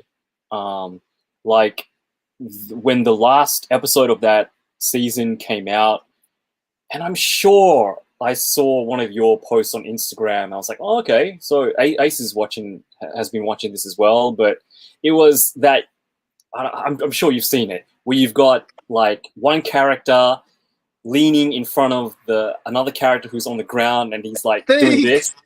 Yeah, that's the one. Yeah, think, Superman, think. You think you can beat me? I was like, I'm pretty sure I saw like Ace do that with his like Mayfix Soups and like Goku. I did. It was Bakugo and All Might. I did. Okay. But there was someone who did that, and yeah. It was so funny. But the reason I did it, I didn't know what it was. Dalen actually told me that too. But it was trending on Twitter. And I didn't know that it had originated from Omni-Man, because I'm seeing just like everything. Twitter, they make memes about everything. Yeah. So I'm scrolling down Twitter and I see stuff like just all over the place. There's one where it's Goku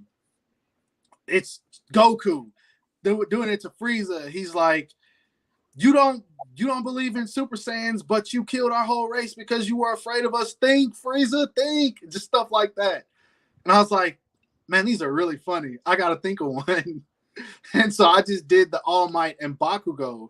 And at some point after that meme blew up, I went to work. And I think I showed my coworker a couple of them. And he's like, yeah, this comes from Omni-Man and his son. And I was like, oh, okay. I didn't know that. Then I saw the original because he showed it to me. So, yeah.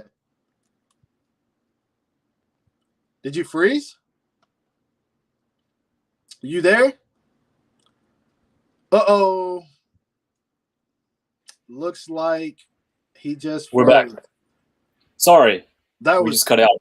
That was a good moment. You froze with like a genuine smile on your face. That was a perfect moment to freeze if you were going to freeze. Because you were smiling, and I was thinking you were just listening to me talk. Sorry, my Wi-Fi cut out, but it looks like we're good. We're good to go. We're good to go. I hear you loud and clear. Yeah. I don't know the last thing you heard me say though. You, I don't remember either. But we were talking about the thing. Yeah, it was just Oh yeah, the meme. Frieza and Goku. Frieza and Goku. That's right. Yeah, I saw a ton of those, and Yeah. it wasn't until my coworker told me that, yo, this is what it originates from, that I found out. Mm. Someone says, is there going to be a season 5 of Attack on Titan? No, there's going to be a part 2 to season 4, and that's going to conclude the series. Okay, there we go. Do you know when it will be airing? I read it was in late 2022. Hopefully, Figma makes more Attack on Titan figures. Attack on Titan season 4 part 2 will be airing this December, not next year. So just be on the lookout for that. It's about to get crazy, by the way. Be prepared. There we go. There we go. Ace is on it.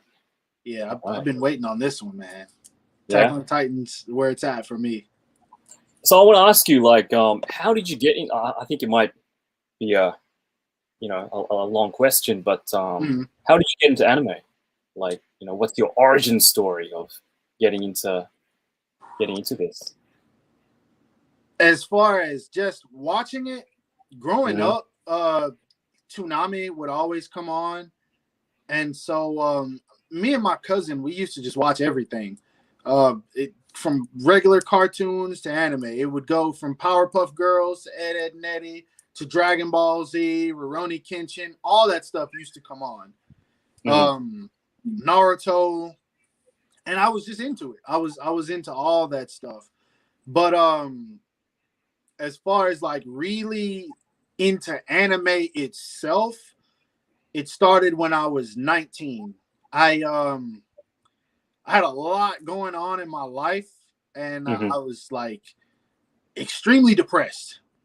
Like I was probably at the lowest of low.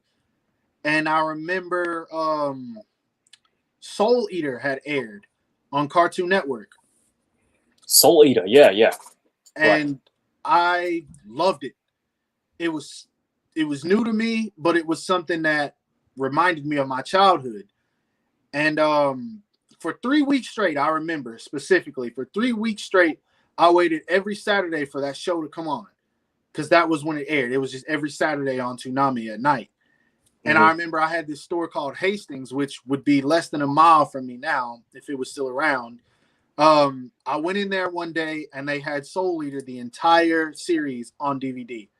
So I bought it, and I probably watched it in less than a week. It was 54 episodes. I watched them straight through. And I was like, this is amazing, but it's over. I need more. And I got into One Piece. Yep. As a kid, I always hated One Piece. I thought it was too loony, too kind of quirky, too weird. Yeah. But I got into it, and I watched the first like 100 or so episodes fast. Yeah, it's I don't know how quick, but it was fast. Right. And I was like, I still want more. So after One Piece, I tried to get into Fairy Tail.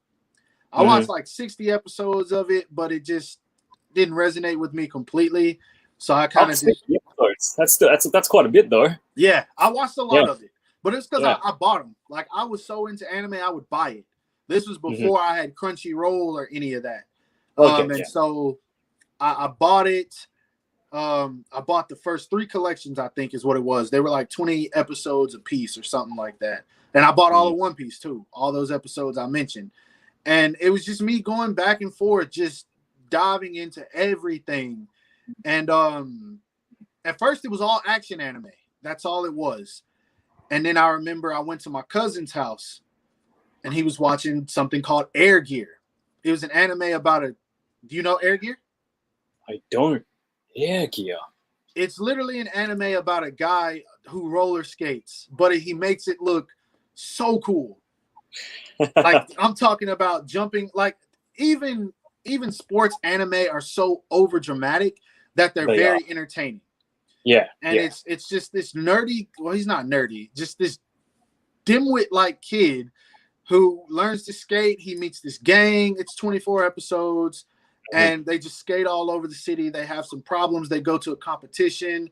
It's only one season. I still hate that they didn't do season 2, but I got into that. And then at some point, Haikyuu came along, and I remember staying up late to watch episodes of Haikyuu. When I started that, it was already like 50 something episodes, and I watched that in a week. I know, staying up just late watching it, or no, Free came along before that, and then Haikyuu, and it was at that point I was like, this is what I love, and I love so much of it, and it helped me to get my mind off of things, and before I knew it, I was in a better situation. I was happy, and I was always entertained. So that's awesome. Yeah. Wow. Yeah. It just all came out of nowhere, honestly. Soul Eater had a great OP. I agree. I definitely agree. Yeah, I might have to look into that. But yeah, you're right. They can make anything, dramatic, and just like they I think they have like anime and manga about. They've got about about cooking. They've got it about chess. Yeah, food. Yeah, absolutely. They can do anything. I just finished watching recently. It's called Skate the Infinity. Skate the Infinity. And it's only 12 episodes, but it's about this guy named Reki who just all he wants to do is become the best skater that he can become. But he's kind of like the protagonist who's the underdog. There's always people out there who are better than him, and all he wants to do is get up to their level. Well, there's this dude who who moves his town from Canada named Langa. And Langa he's never skateboarded before, but he used to snowboard all the time. And just in case it's not your thing, I'll run through it pretty fast. But basically, Reki teaches Langa to skate over the course of a couple of months. And in a couple of months, Langa becomes a better skater than Reki. And they're going to these competitions and things like this. And the competitions are like super dramatic. They're to the point they're almost beating each other up on skateboards at points. And I'm like, yo, y'all are going way too far right now. But it's super entertaining. And I used to skateboard. So that resonated with me automatically. I used to love skateboarding till I broke my wrist. But it automatically caught my attention. And so I watched it and I was like, this is awesome. I need more of this. Now I'm waiting for season 2. So what's it called again? Skate the Infinity. Skate the Infinity. Okay. Yeah. I'll look it up. But yeah, I used to skate as well. So. Oh, nice. Yeah.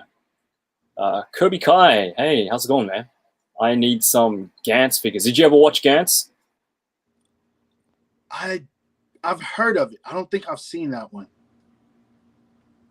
Gantz Someone asked the Great Figman. You are a goat, bro. Tenjo Tenge. I just mentioned that a couple of weeks ago. Someone asked me if I watched that, and that's an anime that a lot of people don't even know about. Yes, I have it sealed behind me. I love that anime. You are a man of culture for sure.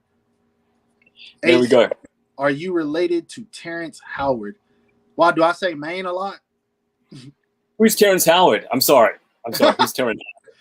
He's the actor who's known for saying Maine all the time. Have you seen? Can I look it up? What's the name of that movie he's in? Oh, he's in the first Iron Man, actually. Oh yeah, okay. He plays War Machine. He plays Rhodey, right? Yeah. Yeah, and then they replaced him completely with someone who doesn't even look close to him. Yeah, BCVNT. Yeah, you sound like him. Oh, okay. No, I didn't know that. I've never heard that one before. There we go. Yeah, thanks, Kobe Kai. Yeah, he played Rhodey in Iron Man. That's right. I didn't remember what his name was. I just knew it was him. I've never seen the first Iron Man. Okay. I know people gonna hate me for that one. I plan on watching it. I plan on it. I do. I was just talking to my cousin who was here right before we went on, and this is why it took me so long to get prepared. This kid, I didn't realize I knew he was awesome, but I didn't realize how awesome he was. Like, he's 16, 17, and we just sat down and had these long Marvel conversations. And he legit was about to get me into Marvel for real, because he was telling me about this Marvel game that's on mobile, where it's like a fighting game, but every time you do something with particular characters, it'll tell you their backstory.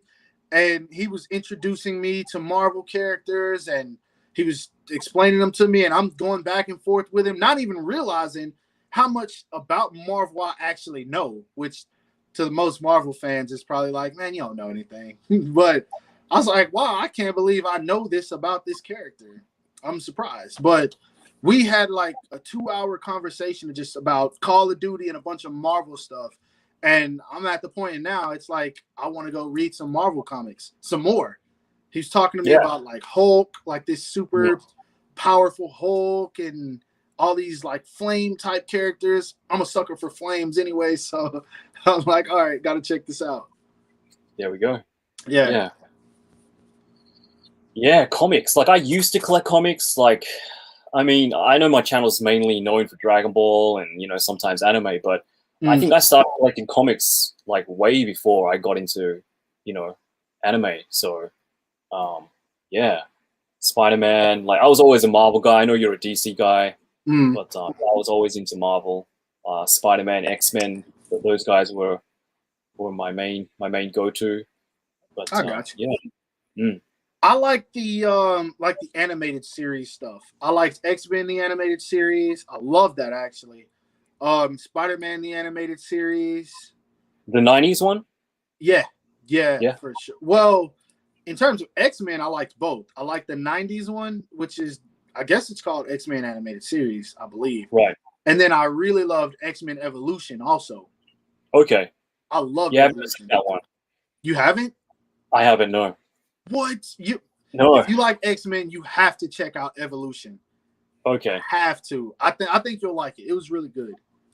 I think it's on Disney Plus. I'm not sure, but it is. Okay, I'll have to check it out. Yeah, I think you'll love that one. If you love the 90s one, it's just kind of more of a they tackle the same problems as the original series, but they kind of flesh out some of the younger characters like Nightcrawler, Rogue. They dive a lot into the story of Jean Grey, Wolverine, Cyclops, and kind of like that little love triangle. I just think it's awesome. You also get more insight on the villains also. Like, you have specific episodes dedicated to characters like Toad and Blob, Mystique. There's a really good episode. I don't remember everything about it, but it's the story of Mystique and Nightcrawler, and it's so good. I'm going to check it out then. Yeah, I think you'll enjoy it. Evolution. All right. Yeah, thanks, Kobe Kai. He said that he wasn't a subscriber, but he is now. Thank you. I appreciate that. Sweet. Raw Sean K. Peters, favorite Marvel character, favorite DC character. I think I know this one for you, but for all those who don't. I'm pretty sure you do. DC, obviously, Batman. Marvel, it's kind of in the middle. Actually, it's not even in the middle, because it's like 3 characters I'm really enjoying right now. Spider-Man, obviously, is going to always be at the top. But Winter Soldier or Bucky and Moon Knight. I'm really loving Moon Knight right now. Yeah. You looking forward to the live action? Yes. Yeah. Definitely, without a doubt. I cannot. Yeah, they got a good actor doing him too. So yeah, I'm really looking forward to it. That costume looks sick too. Yeah, definitely. Yeah. Definitely. What about you? Okay. Yeah, I've never been big on DC, but I've always loved Batman. I've loved the animated series, watching it as a kid. Yeah. Can you hear me? I can hear you. Yeah, I can hear you. I can't hear you. Did I cut out? What happened? Oh, I cut out? My alarm went off, and now I can't hear anything. Okay. I can still hear you. You're still good. What the heck? Right, can you hear me? Yes. I can't hear you at all. Huh. Okay, I'll keep talking. Oh no! And you can Hold find... on. I've got an idea. All right, say something. All right. Okay, I'll keep talking. Oh no! And you can Hold on. find... I've got an idea. It's super delayed. All right, say something. All right. Okay, I'll keep talking. Oh no! And you can Hold on. find... I've got an idea. That was I enough. have no idea what happened. All right. I don't know what to do. All right, so this Yeah, is what I'm going to do. You can hear me, right? I can hear you. Okay, so I'm going to leave, and then I'm Mm-hmm. going to try to come back. All right, cool. Let's do that.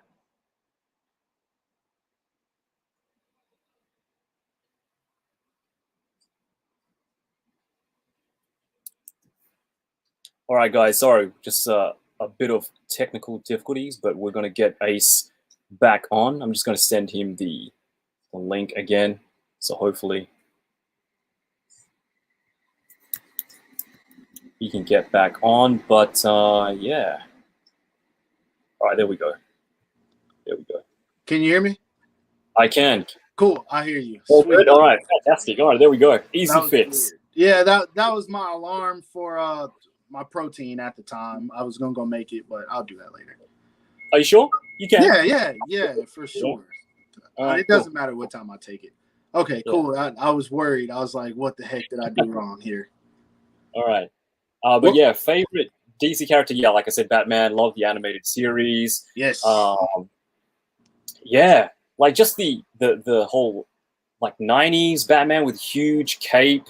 Yeah, that was my image of Batman when the movies came out. Michael Keaton, his Batman, and of course, the Dark Knight. Yeah, definitely, Batman was probably the only DC character that I like. I know that I'll probably lose quite a few people, but yeah, Batman. But for Marvel, Spider-Man, Wolverine, Captain America, and Hulk. Those four are probably my favorite Marvel characters, and probably the guys that I collect in terms of comics the most. Yeah. It's weird, but the more I think about it, in terms of just like the overall universe, and this was something that I really started to realize today when I was talking to my cousin, I think that I like more Marvel characters than I do DC, which is weird because when it comes to DC, if Batman's not in it, 9 times out of 10, I'm not going to watch it. Like, I used to watch the Justice League series because Batman was in it. When Justice League Unlimited came out, every episode that came on, I would watch the first, 5 minutes, and I'm like, okay, where's Batman? This episode doesn't look like it's going to have Batman in it. Whatever. I don't care. I didn't care for Superman, the animated series. I'm not the biggest Wonder Woman fan. I don't care about Green Lantern at all. Don't care about Martian Manhunter. None of them. In terms of live action Justice League, I attach myself to the live action versions of those characters, which is why I like those movies. But in terms of the Batman universe, I love everything. Nightwing, Robin, Batgirl, all those characters, the villains. But DC as a whole, outside of the Batman universe, I really don't care about it. But when I was talking to my cousin today about everything Marvel, I was like, oh yeah, Ben Reilly, he's an awesome Spider-Man. Oh, Dormammu, I was just reading about him. He's such a dope villain. Oh, this new Hulk looks amazing. And he's going down a list of characters, and I know a lot about a lot of them. And I'm like, I really have spent more time reading Marvel comics than I have reading DC. Anti-Venom, I love Venom. Carnage, I love Carnage. Red Skull, I really like Red Skull. Yeah. And I was just thinking, Morbius, all these characters in Marvel that I'm like, I kind of like these dudes a whole lot more than DC characters. So it really started to resonate with me today. Yeah, definitely. I mean, you mentioned quite a lot of villains as well, and I know villains weren't on any of our lists, but yeah, definitely I can definitely appreciate DC for giving us some really iconic villains as well. Joker, of Oh yeah. course. Yeah. Now, if we're talking about Marvel heroes, I love Gambit is going to be at the top of the list all the time. I love Gambit. Wolverine. My favorite X-Men is Cyclops. I've always loved Cyclops. I love Jean Grey. I love Rogue. In terms of other characters, I like Daredevil. Did I say Daredevil? I think I did, but I love Daredevil. Moon Knight. Outside of that, they're not coming to mind right now, but I know there's a lot of characters in Marvel that I really like. Agent Venom. I love Agent Venom. I think he's a hero. To an extent. He kind of is. Yeah. I don't know. They're not coming to mind right now, but if you start mentioning them, then I'll be like, or Deadpool. I really love Deadpool. Gwenpool, like her. So yeah, I really think I do like more Marvel characters, which is strange. That feels weird to say. Yeah, I mean, yeah, I can definitely watch the whole comic community and everything. So I mean, it's not that I don't like them. It's just I'm just more of a Marvel person. I've always been more of a Marvel collector, more of a Marvel, guy myself. So, yeah. I wish that DC would get someone as passionate to do their figures as Hasbro is about doing Marvel Legends. Yeah. I hear that a lot. We don't have a lot of options in terms of DC figures. I mean, if you want something that's affordable, something that that you can just pick up and have the same quality as Hasbro is doing for Legends, there really isn't that much, unfortunately. Yeah, I really wish that too, because man, a lot of people think I hate Marvel Legends. Okay. And I don't at all. I just don't want to get into Marvel Legends because as an import collector, man, I'm already spending too much. Yeah. A month. Like, I love the breaks that I get, but Mafex always does me dirty. They're my favorite company, but it's always like with their releases, I'll go 3 months. Nothing from Mafex will release. So I'm like, yo, cool. I've got an extra $400 in the bank that I can put up, add to my savings, yada, yada, yada. I'll go to sleep one night, wake up the next morning, and then 5 payment requests, all Mafex figures. And I'm like, Jesus Christ, man. Why do y'all do me like this? Yeah, no, I definitely feel you. But yeah, like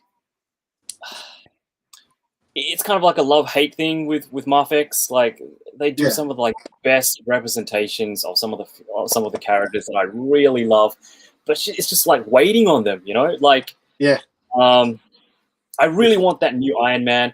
I really want that new black suit Spider-Man, but who knows when it's going to come out, right? The comic Iron Man or the comic Iron Man? Comic Iron Man. That thing looks nice. Iron Man and black suit Spider-Man. I really want it. But I don't know. 2023 seems like a really 2022, 2023. I don't know. 2022. Yeah. Yeah, it seems like a really long way away. So I personally, the wait used to kill me, but now I'm at the point to where I look at it like the longer I wait, the more time I have to save up this $90, $100 that it's gonna cost me to get this figure. Like I already know. I just bought Shang-Chi. I just paid for him. Yeah. I just paid for that one last night. And I was like, okay, I'm good. All of a sudden, notification from Big Bad Toy Store, they got the Mafex Bane in. Okay. I don't know if you know that re-released. That thing the movie one? Which one? The movie one? Yeah, from the Dark Knight Rises. Yeah. Rises, that thing people were selling it for like $400 or $500. But it just re-released. Mafex re-released it. They charged me for that. they charged me for because I bought them as a trio or as a duo. I bought him and then I bought that Joker. So there's $180 right there. Jeez. For those two. Shang-Chi was like 70. Yeah. And then I just saw pictures floating around of the Mafex Hush. So I know that's about to release too. Yeah, so he's out. He's out. So I'm like, oh my gosh, yo. 3 figures from Mafex right there. And then Shang-Chi. Yeah, I was going to ask you if you got Hush because, he's out in Japan. I think he came out last weekend, this weekend. I'm not sure, but he is out. Yeah, I saw some pictures floating. Now I haven't got my payment request, but I'm ready for it. Okay. Yeah. I'm anything Batman Hush, I'm getting. It doesn't matter what it is. Every single thing they drop, I'm gonna get. So yeah, no, they're killing it. Yeah. Matthew Snook just subbed to Ace 86. I've been subbed. Thank you, Matthew Snook. Awesome. Definitely. Thank you. I appreciate it. Yeah, guys, if you haven't subbed to to Ace, definitely. Go check out his channel. He is the man in terms of anime for me, anyway. So if you love your anime figures, you love your anime stuff. Yeah, I appreciate that. To Ace. Goku Black Studio says, "What are we talking about? Just figure releases and pretty much anything at this point." Yeah, like you said that one of your favorite characters from X-Men is Gambit. I'm still waiting for Mafex's release on Gambit. They keep pushing it back. We might see it this month. I don't know, next month. I'm not sure, but I really want that figure. I think that's probably going to be one of my favorite, probably top 10 figures for this year if it turns out good. I hate to say this, but I really hope it doesn't come out this month. I hope it doesn't because this month is not over yet. And it's like, come on, I still got rent, I got car note, all that good stuff. So please savor that one for next month. I hope. But next month, I think is supposed to be crazy because actually, Gwenpool was supposed to have come out in like July, so they pushed her back a while. But Gwenpool is supposed to come out next month. There's that Captain America Endgame that's supposed to come out next month, if I remember correctly. That Doctor Strange that they're doing, I believe that's going to get pushed back. I know. What else? I forget what else. Got the Dark Knight 2-pack with female Robin. Gosh, I forgot about that. Scheduled. Psylocke. The brown suit Spider-Man. Yep. I'm just naming all these because these are on my pre-order list. Ben Riley is supposed to come out this month. Ben Riley. Yeah. Yes. Oh man. I know, right? This hurts. This is killing me right now just thinking about it. That Kirby Kai says, what's up? Sorry, I was just reading a comment. Kirby Kai says, "You guys get the Regal Tech Iron Spider. Did you get that one, Ace?" Yeah, I reviewed it. I got rid of it though. Revoltech is just not for me. Their figures are. There's nothing wrong with them, but like outside of their My Hero stuff, I can't keep them. I get them and I review them, and I'm like, it's cool, but I don't want them shortly after. Is that the same for the My Hero Academia? Do you feel the same for the My Hero Academia figures as well? I don't, because of the fact that it's My Hero, I think. Okay. All right. It's weird. Their stuff is like, I never hate it, but I think it's because it's not as aesthetically pleasing as I want it to be. But the My Hero stuff just trumps the Figma stuff. So I'm like, I gotta keep this. I can't let this go. Do you keep both? Huh? Like do you keep both the Figma and the Regal Tech for My Hero? Okay. Yeah, for sure. Yeah. Anything My Hero, I can't. My Hero, Naruto, Jujutsu Kaisen, you will never see me sell those. Okay. Can't do it. I want them to do a Mafex Spider-Man Unlimited figure from that. Yo, I said that like 3 weeks ago. I agree. I want that for sure. I so want that. Unlimited. Spider-Man Unlimited. That rings a bell. What is that? It's I don't know, but it was a really dope costume. It kind of resembles, in terms of the looks, the Spider-Man 2099 to an extent. Hold up. I'm just gonna... About to pull it up. Oh, okay. Yeah, I know that one. Yeah, it looks like the 2009 one. I love that costume. There was a cartoon of it, I think. Yeah. Yeah. I remember I don't think that. it had that many episodes, but No. Yeah. You had the really jacked up Venom. Yeah, Venom and Carnage. Yeah. Venom and Carnage. Yeah. I remember. Yeah, I love that one. I just didn't last long enough. And then there was another Spider-Man that was on NTV I thought was good, but it didn't last. Mm-hmm. Chimichanga Takeout, please, says, can't wait for Mofex to release a Sam Raimi Spider-Man next year. That would be awesome. But if they put it up for pre-order next year, it is definitely not coming out next year. Yeah, we're probably looking 2023. Yeah, I would love that. Yeah, a Sam Raimi and a the Amazing Spider-Man. I want both of them. Drop a 2-pack. Have you seen all the Spider-Man movies up till now? Sam Raimi, Andrew Garfield, and Tom Holland. Have you seen all of them? Yep.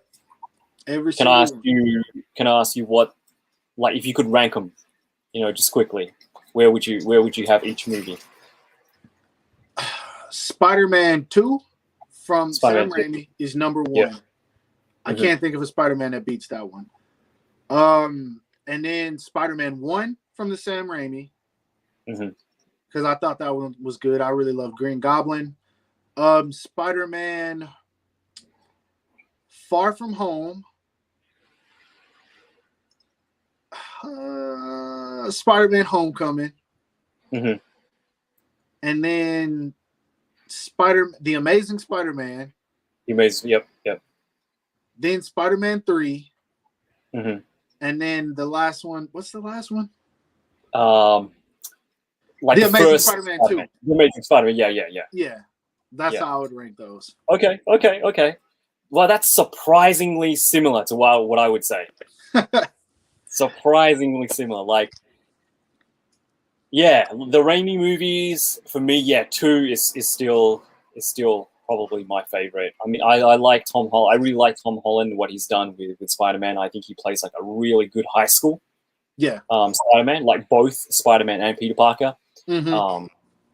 So I really enjoy his portrayal of the character. But yeah, like growing up as a kid, who Spider-Man was probably one of my favorite characters of all time.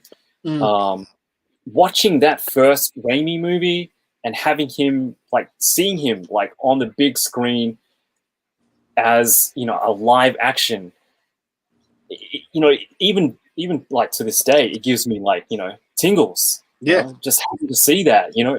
I wouldn't expect. I at that time I really didn't expect to see a Spider-Man movie that good at that time. But the Raimi movies definitely have a I kind of have a soft spot for the Raimi movies. I mean, even 3, I can remember when it first came out. I was working in a department store. I was in the toy section of a department store, and my workmate he went to see the movie before I did, and I was like, yeah. So how was Spider-Man 3? Was it awesome? And he was like, nah, man. I'm like, he just shook his head. I'm like, no, it can't be anything but awesome. And then when I watched it, I was like, okay, I can see what he was saying, but going back and watching Spider-Man 3 now, it gets a lot of hate for all that, the dancing part and having too many characters. Yeah, the cheesiness, right? But I don't know. I kind of like that. I kind of like it. It's enjoyable. I can watch it again, and it doesn't annoy me or anything. Yeah, I still enjoy it for what it is. After so many years. So. I didn't necessarily hate it. I think it did a lot of things right, but there was a lot of things I feel like it did wrong also. I didn't like the the dancing part really didn't bother me. Like a lot of people hated that, but I didn't really care honestly about that. The main thing for me was I think that Sandman was really the greatest part of that story for me because I sympathized with his character and the actor was awesome. I just really liked him, and it was to the point I liked him so much that I didn't like the fact that Spider-Man pretty much tried to kill him in the movie, if you remember correctly. I do, yeah. Like he slammed him against the train and everything. Yeah. No, not that part. Where because he knew at that point he was sand, so it was like he knew it wouldn't take him out. But when he turned the valve in the sewer, oh yeah. I was like, yo, come on now, Spider-Man, that's not cool. But he was my favorite part of the movie. Venom was good in certain aspects, but I didn't like the way that he was written in to be Venom. It was just like, oh, I'm jealous, I want to kill you. I thought that was a little bit extreme. Yeah. And then as far as Peter Parker, Green Goblin was in that one, right? He was, yeah. The son, Harry was Green Goblin. Yeah, so it was 3 villains in that movie. I didn't like the whole Harry and Mary Jane thing either. That I was not feeling that. As far as how Harry just kind of became a prick after what happened, and it was like, oh yeah, I want to destroy your life without even trying to figure out what really went down between you and my father. It was just, he didn't know. He just knew that, all right, well, my best friend is Spider-Man, I see him in the room beat the heck up, and he lays my father down dead. You know Peter well enough to know he's not just going to kill your father. But all of a sudden, you just see him, and you're like, I want to ruin your life. A lot of the storytelling didn't work for me in Spider-Man 3, mostly. Yeah. I mean, they crammed like way too much into one movie. Yeah, you know, exactly. It's a studio, you know. Yeah, it was a crammed movie, kind of like the Amazing Spider-Man 2. I was fine with Electro being the villain, but to cram the Green Goblin, who is pretty much Spider-Man's, if not number 1, number 2 arch nemesis. Yeah, it's debatable between Venom and Green Goblin. To cram Green Goblin into 10 minutes just does not work. No matter how dramatic you try to make it with the death of his girlfriend, that whole everything was rushed. And I was like, I wasn't feeling, and then I didn't like the design for Green Goblin either, but that's personal. Yeah. Like, going back, I still think, I mean, a lot of people say that the Raimi Green Goblin looked like a Power Ranger costume, but it still looked better than the Amazing Spider-Man. No, I like the helmet. That was pretty cool. Yeah. I know a lot of people didn't like. I love that thing. Whatever it was, as far as Green Goblin. Also, because as a kid, I remember I was a kid when that came out. That thing scared me a little bit. Like the mask kind of scared me. And I remember it really scared my brother to the point that we used to sleep in the same room when we were kids. I think I don't know how old I was when that movie came out, but I know he's 3 years younger than me. And it was to the point I had all those Raimi Spider-Man figures from, I guess, Toy Biz or whoever. He would not go to sleep with that Green Goblin figure in the room. I would have to put it in the hallway and then close the door for him to go to sleep. He was terrified of that thing. So I think that was another reason I liked it. Just that scare factor. Yeah. No, I understand that. Like, it's jumping off topic, but I had a figure of Predator when I was a kid, and I could not have that figure in my room when I slept. I always put it in a box, took it out of my room. I mean, I love the movies, but that thing scared the hell out of me when I was a kid. So I know this girl who she's a friend of mine in terms of anime. It's how we met through like a Voltron kind of community page, whatever. Like when I watch something and I really get into it, I immediately want to talk to someone about it. And so I remember we actually met, and we just got to talking and all this good stuff. And I remember telling her, yo, my favorite movie of all time is It 2017. Okay. That's my favorite movie. Yeah. And she hates clowns. She's terrified of them. And she follows me on Instagram. And I remember when the NECA, this guy right here. Yeah, the NECA It, right? Yep. Yeah. Yep. This thing came out.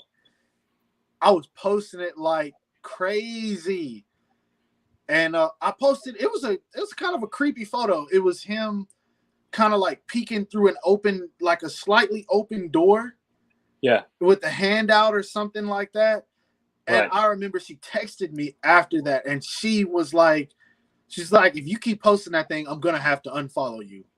I was thinking she was being dramatic. I was like, she can't be this afraid. Serious. Yeah. So I did something dumb, and I found a creepy picture of Pennywise. It was some artwork that someone had did. It was pretty creepy. It to the point it creeped me out, and I'm not scared of the character at all. But I shared it on my story, and man, she must have cussed me out in ways I never even imagined she could talk. And I was like, I told her, I was like, I didn't know you were serious. And she told me, she was like, I have a genuine phobia of clowns. Right. I was like, okay, I got it. And that's why I don't really post him much anymore. And if I do, I'll text her and let her know, hey, I posted Pennywise, stay off my Instagram. But yeah, she's terrified. So I get it.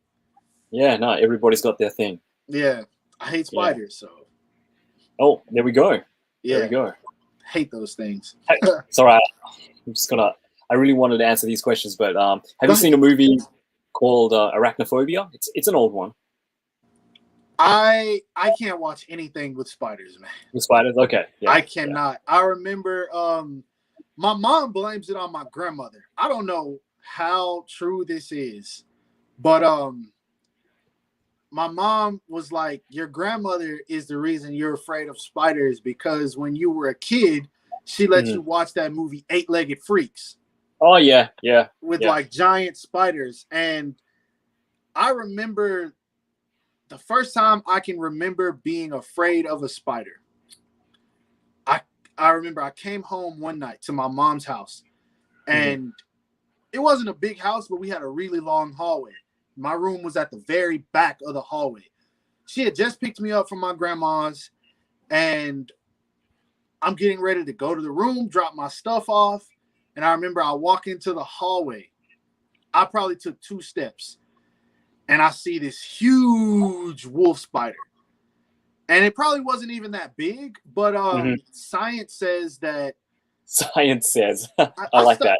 If you ever meet me in person, you'll realize that I can tell you some of the craziest. I sit up and study things that the information is kind of useless, but it's fun to talk about.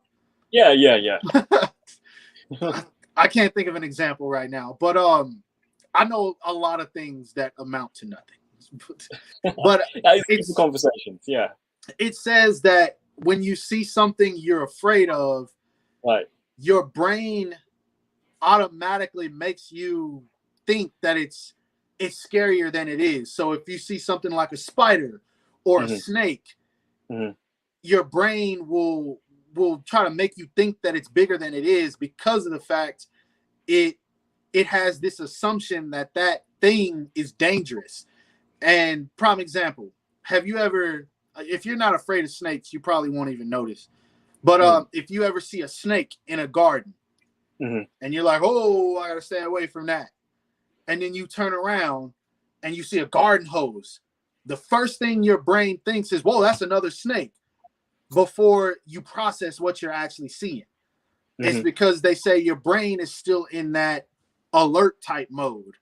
Okay, that makes sense. But basically, I remember I was getting ready to go to my room, and I look down, I see this big wolf spider on the floor. And I don't remember what happened after that. I can't tell you. I legit froze. And that was it. I don't remember what happened that night, but I remember ever since then, even when I was living with my mom, even at the age of like 16, 17 in high school, I would walk in the bathroom, see a spider. Hey, Mom, there's a spider in here. Come get this. She would get so mad because it would be times I would wake her up at like 2 a.m. I'm sitting up watching anime. She's asleep on a weekend. I go in the bathroom. I see a spider on the sink. Hey, Mom, get up. Come here. I got to go to the bathroom and this thing's on the sink. And she knew I was not joking, but she would get so mad about it. So what do you do if you're like at home by yourself, or like if you're living by yourself? What are you gonna do? So I live here by myself now. Right, and right. I've been in this apartment where I'm at for 2 years. Right. If I see a spider, I'm coming at you. I'm gonna message you for sure. But in this apartment, knock on wood. Wood, yeah. I have not seen a spider. There we go. Living here in this house by myself, I have not seen a spider. So I don't want to say anything to like put like some kind of fear, like plant a seed or anything, like in your mind to give you fear or anything. But yeah. Well, hopefully you don't come across any spiders anytime soon. Yeah. Science says. Science says. There we go. No matter where you are in the world, a spider is always less than 10 feet away from you. That is a good fact, and I'm going to use that sometime down the track. I like that. Science says. That's a good one. Yeah, that's a good one. That's how I lead into weird conversations. If I'm going there with someone, that is how I lead into weird conversations. Like I can see that, really annoying some people, but I'm going to use it like so much from now on. Science says. Why were you late? Well, science says the trains are, statistically, Yeah, that's how I go about things, and that's what. There we go, guys. Hashtag science says. Yeah, science says that there is, and this is just another dumb video I watched. Science says that there is no way a tornado could ever collide with a volcano. That's one of the most recent videos I watched. Would have never thought of that. Would have never crossed my mind, but there we go. Yeah. I follow a channel called What If. If you want to see the craziest things, I would check them out. Sometimes it's some really interesting stuff. Like, what if you fell through Neptune? Or they also got a sub channel called How to Survive. And I just watched one called How to Survive a Global Pandemic. They have one called How to Survive Arachnophobia. And I watched it but couldn't look at the screen. So I listened to it. There we go. Yeah. I'm going to have fun with this. Science says Goku can beat Superman any day of the week. There we go. You're going to make some people mad with that one. No, I got it from Ace. You want to blame me? You talk to Ace. I specifically, when I jump into that conversation, personally, I think Goku will mop the floor with Superman. There we go. But there we go. You will see me taking photos going both ways. There will be pictures of Superman beating up Goku and vice versa. But I think Goku would destroy Superman, personally. Someone says, Goku Black Studios, me too. I have arachnophobia. I am terrified of spiders. Thank you, man. Those things shouldn't even be on planet Earth, man. I'm convinced that spiders are not from here. I think that the meteor that killed the dinosaur spawned those creatures of Satan, if that's what you want to call it. Science says Batman is better than Superman. I just saw that. We're going to start this. We're going to get this going. That's a fact, though. That is a fact. Yeah. Science says that. Prix 83. Hello there. Hey, how's it going, man? Thank you for joining in. And the Hulk. Wait, hold up. What? Laser Gator 101. For me, the movie that scared me. It was the movie The Grudge, to the point I had a dream where I was in a Japanese school and it was their spider it was their Spider-Man wall crawling, and I ran into the eternal hallway. And the hallway was eternal, never ending. And to that, I never watched any other Grudge movies again. Yeah, these Japanese like horror movies, they hit home, like especially when you're actually living in Japan. Like, because all the schools, all the hospitals, all the apartments that you go to, that's where the horror happens. You know, it's like you're living in the place where this stuff can actually happen. And like, I'm not sure if you know like too much about the culture, but there is a lot of superstition about. I was going to mention something about like when you said that you were never going to sell, a particular figure or this figure. Your brother couldn't sleep with this figure in the room, but like. For dolls, like you can't just throw away a doll. Like you actually have to bring it to a temple or a shrine and get a priest to like do something to it and have it removed from you. So you're talking about? Are you talking about like a doll like you consider to be possessed, or no, like just like something that you would have bought, from a store. Something that you've owned for like a while. A regular doll, you can't throw like it away. A regular doll. Yeah. You don't throw that in the trash. You take it to a shrine or a temple. You get a priest, a monk to do his thing. That's how you get rid of it. So yeah, that's interesting. Wow. Okay, I don't do dolls. I'm not afraid of them, but I don't like them. Like my mom has a ton. She's had them for as long as I've been alive, but they're not like scary dolls. Like as long as I don't see nothing that looks like Annabelle, I'm all right. That's the extent for me. Yeah. But that movie didn't scare me, but it creeped me out. Like I don't know if you saw that one, but Annabelle? Yeah. I haven't seen it, but I did watch like the Conjuring series, which had Annabelle in it. So. Yeah. Oh, okay. Yeah. I'm not afraid of scary movies. No matter what it is, they don't really scare me. But there are some that I think are kind of creepy. Like the creepiest movie I saw that stuck with me, I think this was actually a Japanese horror film, Shudder. It was a crazy movie. There was a guy who I think lived in Japan. Right. And he was a white guy, but he spoke Japanese. And his girlfriend was, I think they were both American, but she didn't speak Japanese. And it's been so long since I've seen this, so I might botch this explanation completely. But yeah. Okay, there we go. Yeah. Yeah, fuck that. That's pretty scary.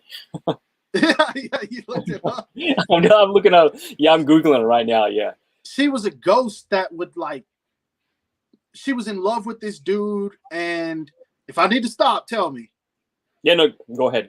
Okay.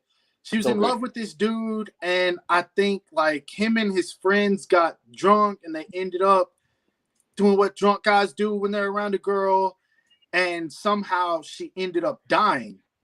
But what she would do, like she would appear in people's photos. Like if one of the guys was like, "Oh, I want to take a picture of my girlfriend," and he takes a picture of her, the first time he takes a picture, there will be like a white blur in it. And he'll be like, "Okay, that's weird. Let me take another one." He'll take another one. It's slowly coming into focus. Take another one, slowly coming into focus. And then at some point, once it fully becomes in focus, she can enter your life and kill you. And she killed like 4 of them. And by the end of the movie, the main character who she was in love with was like super traumatized. And I remember the last scene of the movie, he was in a mental hospital and no one could see her, but he could see her. And you just see the last scene, he's like all messed up because she did something to hurt him. I don't remember what it was, but she's just sitting behind him with her arms wrapped around him. I was like, yo, that's creepy. Yeah. Like an image of that just showed up when I was Googling it. Yeah. Oh, it did? Yeah, it did. Yeah. Like, yeah, I Googled like image search and there were a couple of creepy pictures and yeah. Yeah. I might check it out, but probably not alone. Yeah, don't watch. If you ever watch that, do not watch it alone. Yeah. Especially since DBZ gaming.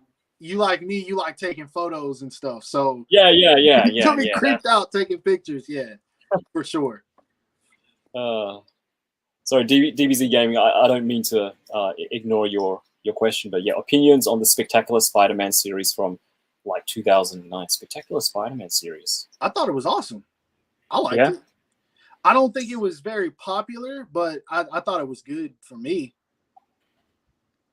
Oh shoot, hold up, Goji King 54 says spiders are here to keep other bugs / smaller pests in check. You know what doesn't need to be around? Wasps, hornets.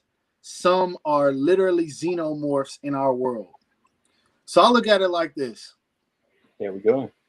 I don't need spiders to take care of other bugs for me because I am not afraid. I'm not afraid of other bugs. There we go. A wasp, I can handle a hornet. But when you have 8 eyes and 8 legs and are super hairy, why? Why is all that necessary? I'm creeping myself out just talking about it. I hate spiders. Goji King, I guess I might agree with that comment, but I think we don't need cockroaches and mosquitoes. There might be a scientific reason why we do have them, but I don't know. I agree. I agree with that wholeheartedly. I hate cockroaches and I definitely hate mosquitoes. There we go. Yonder mode. Wholesome young men right here. Just tuned in. This is a treasure. Yo, I'm glad you're enjoying. Cheers, mate. Thank you. And my cousin Fictional Arts just joined.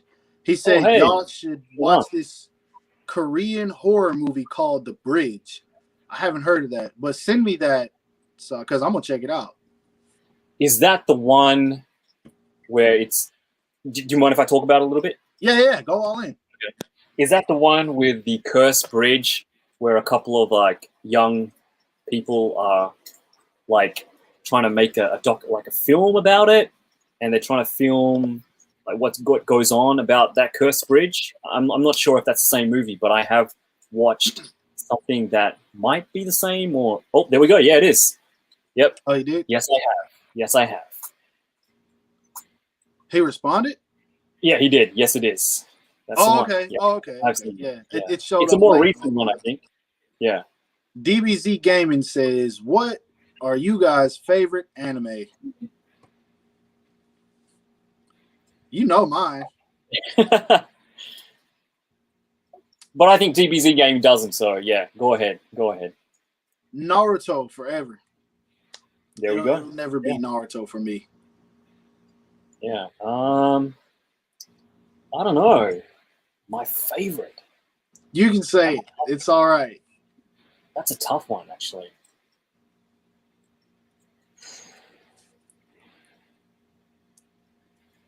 I don't know yet. Naruto is definitely up there.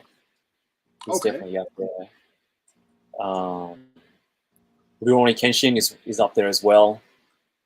Another one that I know maybe not a lot of people who like anime might not like this one that much, but Initial D, I really enjoyed that. Yes. Initial D. I did not know you knew anything about that. So yeah, Initial D. Slam Dunk is another one. You don't like Slam Dunk? No, I do. I didn't know you like Slam Dunk. Yeah, no, that's OG. That was fire. Have you seen Kuro no Basket? I haven't. If you like Slam Dunk, you've got to check out Kuro no Basket. Yeah, I think. All right, I'll check that out. Personally, I think Kuro no Basket's better. Okay, all right, I gotta check that out. Yeah, Skate to Infinity, Kuro no Basket. Okay, all right. I would check out Kuro no Basket first. Skate the Infinity is not one of those that is for everyone. Like a lot of the sports anime, like obviously they're kind of pandering to the Fujoshi audience to an extent. But me, I just like I love a good story. I don't really care what it is. Like most guys will not watch Yuri on Ice. Like most guys just won't. I love Yuri on Ice. I thought it was amazing. The visuals, the storytelling, the characters, I loved it all.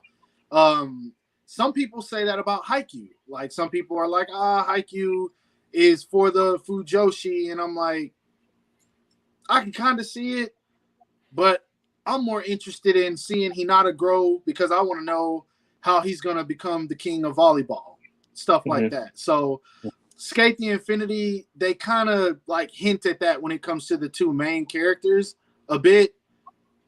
And if you watch it, you'll see what I mean. But Kuro no Basket's also kind of the same, depending. All right, we'll go to check it out. Yeah, thanks. By the way, before we move on any further, are you okay to go for another 15 minutes? Yeah. That's perfectly fine. Awesome. Someone says, by the way, for me, Sakura is meh. All right, Laser Gator, I gotta respond to this one. As a Naruto fan, go ahead. I hate when people say Sakura is a meh character or she's useless. Like, Sakura defeated an Akatsuki member. Sakura saved the lives of countless characters throughout the war arc of Naruto. She helped defeat Kaguya in the final battle of Naruto. She helped take down like so many villains as a supporting role. Then the Pain Evasion arc, there were people in the hospital that countless numbers that if it weren't for her medical attention would have been more casualties. So I hate when people say Sakura is useless. I fully disagree with that one. There we go. Fair point, he says. Laser Gator. Yeah, I get that like every day. And I'm like, I got to respond to this. Any chance Figure Arts revives the Naruto line or another company picks them up? Animated heroes ain't hitting enough for me. He put my name, but he's talking about the anime heroes line. Yeah, the anime. Yeah. I agree with you. That line is definitely not hitting. I haven't since the first three. I haven't picked up any of those. I don't know. Honestly, it would be great, but I'm not getting my hopes up about it. Anything's possible. That's all I can say on that one. Maybe. Are there any third-party companies making like? I know like Demon Arc Fit has, done 3D renders, like Dragon Ball, and they've done some of like of Naruto as well. But do you think are there any like third-party companies doing Naruto 6-inch? There isn't there? There's some 1/6 scale stuff, but that's about it. I really want the company that did. Hold on, let me get them because I don't even remember the names. It sounds like I knocked a bunch over. I didn't. The company that does these guys here. Oh, yeah. Captain Tsubasa, yeah. Yeah, I want this line to do it because freaking these bodies are superposable. And then the soft goods for clothing, I love it. I feel like if they did Naruto figures like this, they would be perfect. Because at the end of the day, Tamashii Nations put out some good figures, but some of those Naruto figures had very, very weak articulation. Naruto being one of the main characters who did. So, I don't know. I would hope someone else would do it. Yeah, I mean, they've got to. Demon Arc Fit had those Naruto, had those Naruto promos, and I feel like they should do them. Yeah, definitely. Demon Arc Fit, I mean, they're not a real company, so I guess I can talk about it. They're not authentic. This is what I always tell people about Demoniacal Fit. They are not going to release 75% of what they show. It's promotion. That's all their stuff is. Because if you think about it, they announced Cooler a long time ago. We didn't get that. They've got this Super Saiyan 3 Gotenks, which apparently is supposed to be worked on. They announced like 2 different versions of Majin Buu. Several Vegetas. They have announced a lot of things that they have since then deleted off of their page because of the fact people just kept asking about it. I think all that Naruto stuff is gone. I think at some point they showed BoJack. I might be wrong on that, but I think they did. Possibly, yeah. All that stuff is gone. What they do is they announce that stuff with the specific purpose of people sharing it, tagging them, getting people to come to their page to promote the products that they're actually going to make. Because if you look at it, they showed Cooler long before SH Figuarts made it. What happened? Everyone shared that Cooler, and it was like, okay, they're going to make Cooler. Awesome. Let's go follow them so we can continue to see what else they're going to make. And they didn't make it. But now it's like they have this simple figure they can make because they might have the mold for it. And it's like, we're going to put out Majin Vegeta. Well, all the people who missed out on Majin Vegeta, they're happy. Oh, yeah. They're not making Cooler, but they're making Majin Vegeta. This is awesome. So you forget about it. And that's what their page is. It's a big promotional page for them to make 75% of what they actually show. And like, I think they're only like probably only like a couple of people, right? I mean, they've got that Possessed Horse, who's the person who actually designs and does the 3D mold, 3D sculpts all those figures. But yeah, I don't think that there's that that many people actually in Demoniacal Fit. So I know a little bit of the inside of Demoniacal Fit. All right. I can't really say, but it's quite a few people. I can say that much. But it's not a whole lot. Definitely not like a Tamashi team or anything like that. Right. But I'll say this, and then I'll leave it at this. There is a reason that so many of their products come out, and it is almost identical to Tamashi Nations. That tenacious martial artist that we saw last November that came out earlier this year, there's a reason for that figure. And there's a reason that it came out on a body or was announced on a body that was brought out as an exclusive. Actually, this was 2 years ago now. But there's a reason that it came out the way that it did, almost completely identical to an event exclusive. Well, there's a reason for all that. That body, there was like a prototype, like photo that I saw floating around on social media. Not many people had it. Like the description of it, like there was like some Japanese characters on it. So I don't know if that body was from Tamashi or it was from Demoniacal Fit. But before Demoniacal Fit, before Tamashi announced that exclusive, I did see it floating around, and I did think it was like a custom, but the way that it was, I guess, built or put together, it looked like a lot like a prototype. So I don't know. Yeah. The best example I can think of is the Dragon Ball Fighters, like Zombie Goku. Yeah. We got that. It's probably been 3-4 months now, and the Tamashi Nations version still hasn't dropped. It's just a repaint, but I think they're going to do it as a New York Comic-Con exclusive, if I remember correctly. I think I might be wrong on that.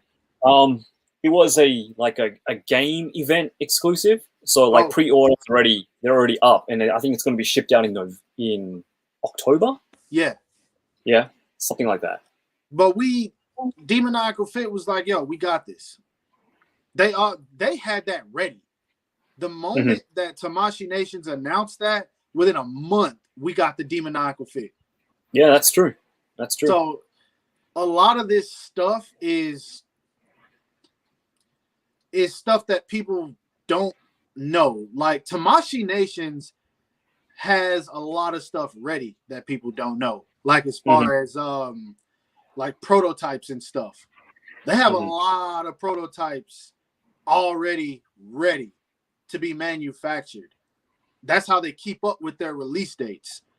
But the problem with that is, and I think this is why they stopped doing it so much. You remember, I don't want to take up too much time, but like it's probably been like 6-7 years now. There was an event where Tamashii Nations had all kinds of stuff that we didn't think we were going to get, like Angel Goku, Porunga, Super Saiyan 3, Vegeta. I remember that, and people were going crazy. It was like, give me this, give me this, give me this. Super Saiyan God Goku, give me this. I want this. And we were begging for it. And we hardly got any of that. We got Beerus and Whis. We still didn't get Vados Champa, Angel Goku. We didn't get the Super Saiyan 3 Goku, Porunga. So much of that stuff we didn't get. That Trunks that had the full power Trunks when he fights Cell. We didn't get any of that. We haven't heard about any of that.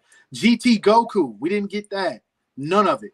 And so I think what they're doing is a lot of what they have made, they're not showing it so that they don't get people in their comment section. Hey, I want this. Because Super Saiyan 4 Goku was a nightmare.